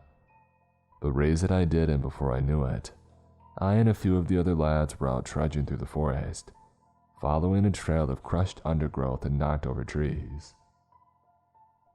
As we first entered the forest, we could still hear sounds of combat in the far distance. However, as we proceeded further into the woods, the faraway thunder of artillery grew quieter and quieter, until we were surrounded entirely by silence. After so much violence and so much noise, silence can become more disturbing than the din of active combat. To our shaken minds, every snapped twig was an approaching soldier's footfalls, each gust of wind the whispering of orders in a foreign tongue, and every creaking tree was a tank's engine. And we proceeded with painful slowness, stopping frequently whenever anything even hinted at the remoteness possibility of an ambush. After about a half hour, we began to hear the sound of a rumbling engine through the intense silence. We slowed our pace even further, and crept carefully towards the noise, making sure to be as quiet as possible. After a few minutes, we spotted our quarry. The tank seemed to have gotten stuck in a ditch of some sort. Ordinarily, a problem like that would only take minutes to solve, just requiring the crew to get out and use an unditching beam to get the vehicle out. Given how comparatively quickly tanks can move even through the roughest of terrain, it didn't make sense why they would just leave the tank there long enough for us to catch up. They must have gotten out and continued on foot, just left the tank here with the engine running. One of my comrades had observed getting out from behind cover and stepping towards the immobilized war machine. As he began to stand up, the hairs in the back of my neck stood on end, and I instinctively began to shout, "Get back here, man!" But it was too late. As soon as he had left the obscuring cover of the brush, one of the machine gun's barrels pointed towards the man and let loose a stream of leaden death. Once the telltale chatter of the machine gun had reached the ears of the other men, panic ensued. Tension was high, and the sudden sound of bullets whizzing through the air caused most of my comrades to run screaming into the woods. Some were cut down as they fled, but most managed to get out of range into the trees. I, however, remained in the brush, focused on one of the tank's doors, the one on the right pontoon. It seemed slightly ajar, and the tank was at just the right angle to where I could conceivably make it without attracting any machine gun fire. Sprinting quickly, I rushed over to the door, pulling it open all the way and rushing inside, knife in hand. I expected that I would need to grab the right pontoon's gunner and hold him hostage, in order to force them to stop firing. It didn't seem like an easy task, but I didn't much relish the idea of just tossing a grenade in and killing a lot of them. Deserters, perhaps even traitors they may have been, but I had no desire to kill any of my fellows. As soon as I jumped into the tank, however, I was met with a rather different sight than I had expected. Inside the tank, I was greeted by the stench of ash and burnt meat. 7 corpses were scattered about the interior, all horribly burned. The only living person was a young man in the driver's position. As soon as I looked about in confusion, he had grabbed me violently, wrenching the knife out of my hand and sending it clattering onto the floor. He punched me in the stomach, knocking the wind out of me and giving him a chance to draw his pistol. "Nice try, Fritz," the driver spoke, gun aimed squarely at my head. "But you won't be able to stop us that easily. We're going to continue our advance all the way to Berlin if we have to." Stuttering, I replied, "What? What are you talking about, man? I'm on your side." A strange look crossed the driver's face, almost like he was trying to remember something before he shook it off and regained focus. "No, you're not. You're clearly a German spy, trying to convince us to turn around." He looked off to the side, slightly as if listening to someone, before chuckling and saying, "You're absolutely right, Johnson. He certainly isn't able to fake an English accent." I peered over to where the driver was looking, only to see one of the burnt corpses giving a skeletal grin back at me, its lips seared off by heat.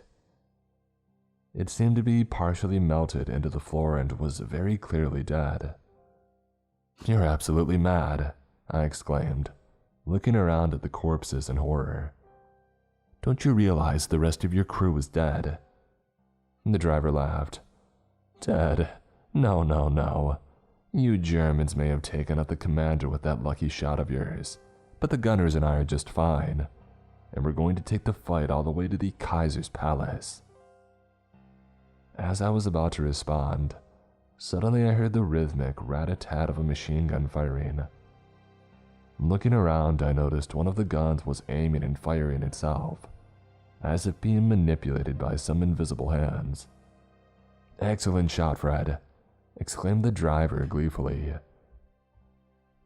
I noticed for the first time the rather large holes in the tank's armor, nearly 6 inches across, exactly where the commandeered German tank had struck the vehicle, which had saved me from oblivion only an hour or so before. I remembered the flames licking out from the wreck, and I realized that it must have been impossible for any of the crew to have survived it. I looked back to the driver, noticing how completely free from harm he seemed. There wasn't so much as a scratch or even any sweat staining his uniform. He seemed as if he had just arrived at the war, straight out of training. There was something inherently unsettling about realizing that the man you were talking to was already dead. We've all heard ghost stories, tales of unquiet spirits walking amongst the living, but to see one right in front of you, a man completely unaware of his own death, still walking and talking as if he were alive, it's completely different. "Why are you doing this?"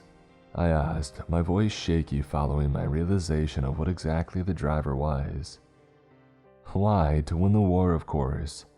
I won't stop until you have surrendered, till the war is won, until we can finally just all go home." The driver was practically screaming, waving his gun around like a conductor's baton. It was then I realized what I had to do. "You don't have to fight anymore. You've beaten us. You've won. The Kaiser just announced it. The war is over. I was sent to tell you that. You don't need to fight anymore." The driver's face seemed confused. "We won? We did it? It's all over." I nodded, hoping this would work. The ghost, or whatever it was, seemed to think that I was a German soldier, so maybe it would believe me. "Yes, it's all over. The fighting is done. You can rest now. You've done your duty for king and country. And now it's time to rest, and you can go home." The driver lowered his pistol, staring off into space. "For king and country," he whispered, eyes glazing over. "Yes, for king and country," I said, trying to keep him talking. "It's all over. You won. You served well with honor and courage. Your nation is proud of you." A single tear flowed down the driver's cheek as he began to gently sway back and forth. After a moment, he once again murmured out the words, "For king and country." As I watched, the young man's uniform began to darken and then crumble into ashes. His skin started to blacken as his eyeballs bursted, the vitreous fluid dribbling down his face only to evaporate into steam moments later. His hair started to fall out in clumps, crumbling into soot as it hit the floor. In the space of a few seconds, the once lively-looking soldier collapsed into a pile of ash and bones. As soon as this was complete, the engine sputtered and then fell silent. I staggered out of the tank, dazed from what I had seen. I called out to the others and that it was all safe and that they could come out. Eventually, the other lads came out of their hiding spots and asked me what had happened. I didn't answer them. I just pointed to the open door of the tank as I began to march back out of the forest. I never heard an official explanation for what happened with that tank. I never went looking for one. I imagine the higher-ups just filed away the report of what was found there. The 8 burnt bodies of the tank crew, assuming it was some sort of mistake or a sick joke. My time in the war didn't last much longer after that final incident. A few weeks later, a stormtrooper gouged my eye out with a knife, and that was that. I was sent back home with nothing but a medal and a missing eye to show for my time in the war to end all wars. I wish that I had some explanation for all that happened to me, that there was some common thread linking these three events. But as hard as I try, I cannot find one. I've tried to convince myself that I was just barmy, that shell shock made me imagine these horrible things, but I can't. I know in my heart of hearts that my memories of these events are true, and I cannot deny their veracity any longer. I'm going to hide this journal now that I've finished writing these accounts. After I die, somebody will find them and maybe the world will be ready to hear these stories. Maybe someone else will put together the dots and figure out what I couldn't. I only wonder how many others had similar experiences and, like me, chose never to speak of them. That is the end of my great-grandfather's journal. I was unable to verify anything about the final tale, as there are no records of any friendly fire incidents at the battle that he described. However, it is true that such incidents are often underreported, and it is often difficult to find accurate records after over a century has passed. Alas, I cannot find any logical connection between my great-grandfather's experiences. I do not see a common link between them, nor any rational explanation for what he describes. My only theory is this. Perhaps when the world is racked with constant violence and pain, reality itself is wounded. Maybe when the whole world is drowned in blood, strange things awaken from the darkness to lap it up. When the whole world has gone mad, what does a bit more madness matter?